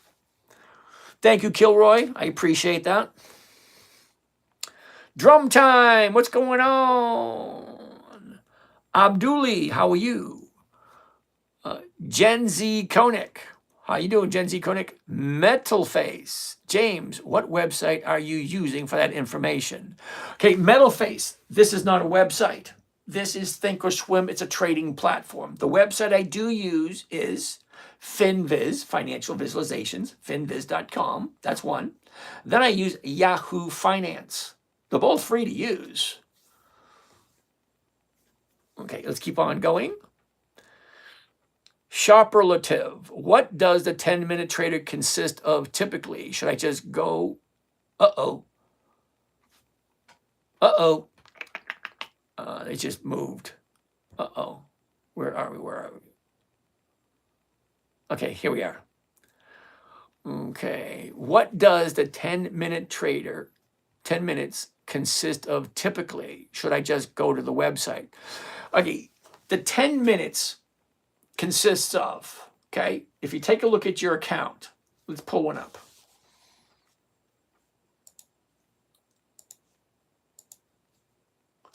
Okay, 5 positions. See it? 5 positions. Okay, first thing I want to do is get my glasses so I can see the damn thing. First thing I want to do, take a look at the chart. Okay, what did I buy it for? 15.17. That's way the hell down here. What's it at now? 17.80, right up there. What did I sell against it? The 25s? No, that's not it. The 15s. Okay, So I bought it at 15.17. See, look, the numbers aren't that difficult to read. Okay. What did I buy it? 15.17. Right about here. What's it at now? 17.82. What did I sell? The 15s. What are they at now? Okay. What should I do next? It's not that difficult. And then I go to the next one. What did I buy it for? What's it at now? Where's it going? What did I sell? Am I at a loss or am I at profit? Do I keep it for another week or do I get rid of it? It's all a numbers game. Okay. What did I buy? Where's it at now? Wait a minute. What did I buy? What did I sell against it? Where's it at now? What does that mean? Where's it going? What should I do? It takes less than 30 seconds for me to take a look at that. What did I buy? 15.17. What did I sell? The 15s. What's it at now? 17.80. Well, I'm in a profit. Let it go. That's it. What did I buy it for? 15.17. Okay, let's do it again. Mara, what did I buy it for? 15.17. What did I sell? The 15s. What's it at now? 17.34. It's up from where I bought it. It's in a profit. Thank you kindly. Let's go on to the next one. Stop making it more complicated than it needs to be. Make money, move on. All right. All right, I'm out of here. It's 11:30. You guys have a great day. And we'll do this all again tomorrow. Do you ever trade leverage funds? Absolutely. Always. Why not? I've been doing this for over 30 years. I have no problem whatsoever doing leverage funds. But with leverage funds, I always leave a nice big cushion in case things go backwards. That way a leverage fund doesn't come and kick me in the butt. Santi's Caps. So you buy Monday and sell it on Friday. Something like that. Pretty much close. Have a great night, you too. Although I don't quite understand, I feel that you are very professional. Thank you very much, Leon. Come back every night until you understand it. Never, ever, ever listen to some bonehead online. That's me. I'm the bonehead. Greetings. Do your own research. Does it make sense? Is it something I can do? Do I like this company? Don't take unnecessary risks. Open up a paper trading account first. It's like Monopoly. 4 greenhouses, 1 red hotel. Go around, collect $200. Round and round and round we go. Where we stop, nobody knows. Take your time. Don't be in a hurry. Stock market's been around since 1602. It ain't going anywhere. It'll be here long after I'm gone. D9, how you doing? Kilroy, I played Dell with you. It's back up, and I've sold calls the whole way. Awesome, Kilroy. Way to go. Okay, I'd like to know how you're doing, though. When did you start? How consistently profitable were you? What are you up? What are you down? Just let me know. I'm kind of curious. Or drop your number. I'll give you a buzz. We can chat. Von Gray, I paid dividends. I get paid dividends, but it's always like $50, 50 cents, 75 cents. And I'm like, it's not going to add up anytime. Okay, say, Von Gray, send me your number. I'll give you a buzz. I'll walk you through a different set of thinking. Okay, you're looking for the dividends. I'm not looking for the dividends. I'm looking for the premium. The premium comes every single week. The dividend comes once every 90 days. Okay, AVGO, we'll take a look at it tomorrow. Thank you very much. You're welcome. Good enough. Good stuff tonight, Jim. 86. Woohoo! Scorpio. New here. Hoax. He's a professional like him. Thank you very much, Hoax. Not a professional, though. Just the right amount. I ain't nothing. Game dev. 50% a year is the norm in the money-covered calls, baby. Yeah, absolutely. What's wrong with that? I don't like Mike Sweeney, how you doing? Modi, how are you doing at UPS? Jess, oh boy, it's dividend stock talk o'clock. Actually, it's over. B. Henry, hey, I love the show. Thank you, thank you, thank you. Is that a smart board? Yeah, Floral it is. Do you know how to use it? I have no clue. I know how to do this. That's all I know how to do. It's a smart board, but I have no clue how to use it. I've seen someone use one online. It's like, oh, cool, I got to get me one of those. Huh, got one. How do I use it? Do you need a whole share for a dividend? Yes, you do. DG, ooh, Eric, we looked at Dollar General earlier today, and I don't remember what the outcome was. Jess, how you doing? Calvin, how you doing? Okay, thank you. Mudasir, good evening. Sharif, good evening. Poor man's covered call. I like to know how you manage gamma risk with selling weekly options. Oh, wow, dude. Now, from what you say, what you're saying now, and what you said earlier, you're definitely in the wrong game, brother. You really are. Okay, the conversation that you're using, the terminology you're using, this is a simple, predictable, safe strategy, and you want to make it more complicated. Okay, it's not that difficult. Okay, you take a look at the chart. Here's the high, here's the low, here's where it was, here's where it is. It went up, it went down, it went up, it went down. Now it's going back up again. Okay, the gamma, the theta, the rho, and the delta is not going to tell you jack shit, diddly squat, nothing. It went up, it went down, it went up, it went down. Now it's going back up again. That is simplicity. Don't try to make it more complicated than it needs to be. You want to talk about the gamma, the theta, the rho, the delta, all that crap? Well, great. Well, why not? Let's talk about the Black-Scholes pricing methodology about standardized options. And then we can get into the Fibonacci movements. And then we can get into the RSI index. And then we can get into the MACD and then the 30-day moving average as opposed to the 50-day moving average. And hey, let's throw in the 20 also. We can get as complicated as you like. You can. I have no desire to do that whatsoever. I want to take the 9-year-old approach. Simple, safe, predictable, consistent, no way to lose. If I do it right and I don't make stupid mistakes. Number one, never pick a stock you don't want to buy, you don't want to hold on to. Number two, never sell at a loss. Number three, make sure the company's consistently profitable. It doesn't make any sense otherwise. Number four, weekly options only. And number five, make sure the number's right. Okay, what am I buying it for? What am I selling? What am I collecting? Is it 1% or more? Great, let me do it. That's it. Why do you want to make it more complicated? That's a you thing, brother.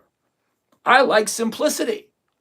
I like predictability. I love the Lee family. Simplicity, predictability, profitability, safety, and a whole bunch of more. Okay, so I got a couple more questions and I'm done. Texas Shack, how you doing? Chukia, I don't know. What do you suggest as a strong dividend stock? Dividend kings, dividend aristocrats, dividend champions, dividend contenders, and then take a look at Warren Buffett's list. Rate cuts. I'm out of my drink and my throat's getting sore. Edwin, rate cuts. Don't even pay attention to them. Tin, how you doing? Roshan, oh, I'm done. That's it. Jess, can't forget the Bollinger Band. She's absolutely right. Let's throw in the Bollinger Bands too. Why the hell not? Do you have any idea? Let's take a look at this. Let's get rid of this. Let's put the chart up right there. Let's go studies. Let's go quick study. Take a look at this. Who said this one? I put my glasses on. Let's take a look at all the crap we can put in. Market strength studies, momentum studies, moving averages, portfolio studies, profiles, simpler trading studies, source codes, stocks, commodities, magazines, blah, blah, blah. What's all this? John Peterson indicators, John Elder's studies. That's those. Add a study, add a study, add a study, add a study. Right, this one. Okay, here's some more. Market strength, momentum, moving averages, portfolios, simpler trading strategies, trends, upper studies. Look at them all. There's a whole bunch of stuff, a whole bunch of crap we can throw in there. You have fun with that. I like simple, safe, predictable, consistent, no way to lose. 5, 10 minutes, I'm done. That's it. 5 or 10 minutes, I'm done. You want to get more complicated? You be my guest. Just leave me out of it. What's your favorite book of all times? That'll be the Bible. Did you buy Monday and sell everything on Friday? I like to, but not always. Doesn't always work that way. Okay, so we're basically done. You guys have a great night, and we'll see some of you guys again tomorrow. Nope. End. Done. End meeting. All right, you guys have a great night over here on YouTube. YouTube number 3. There we go. That one's done. Done.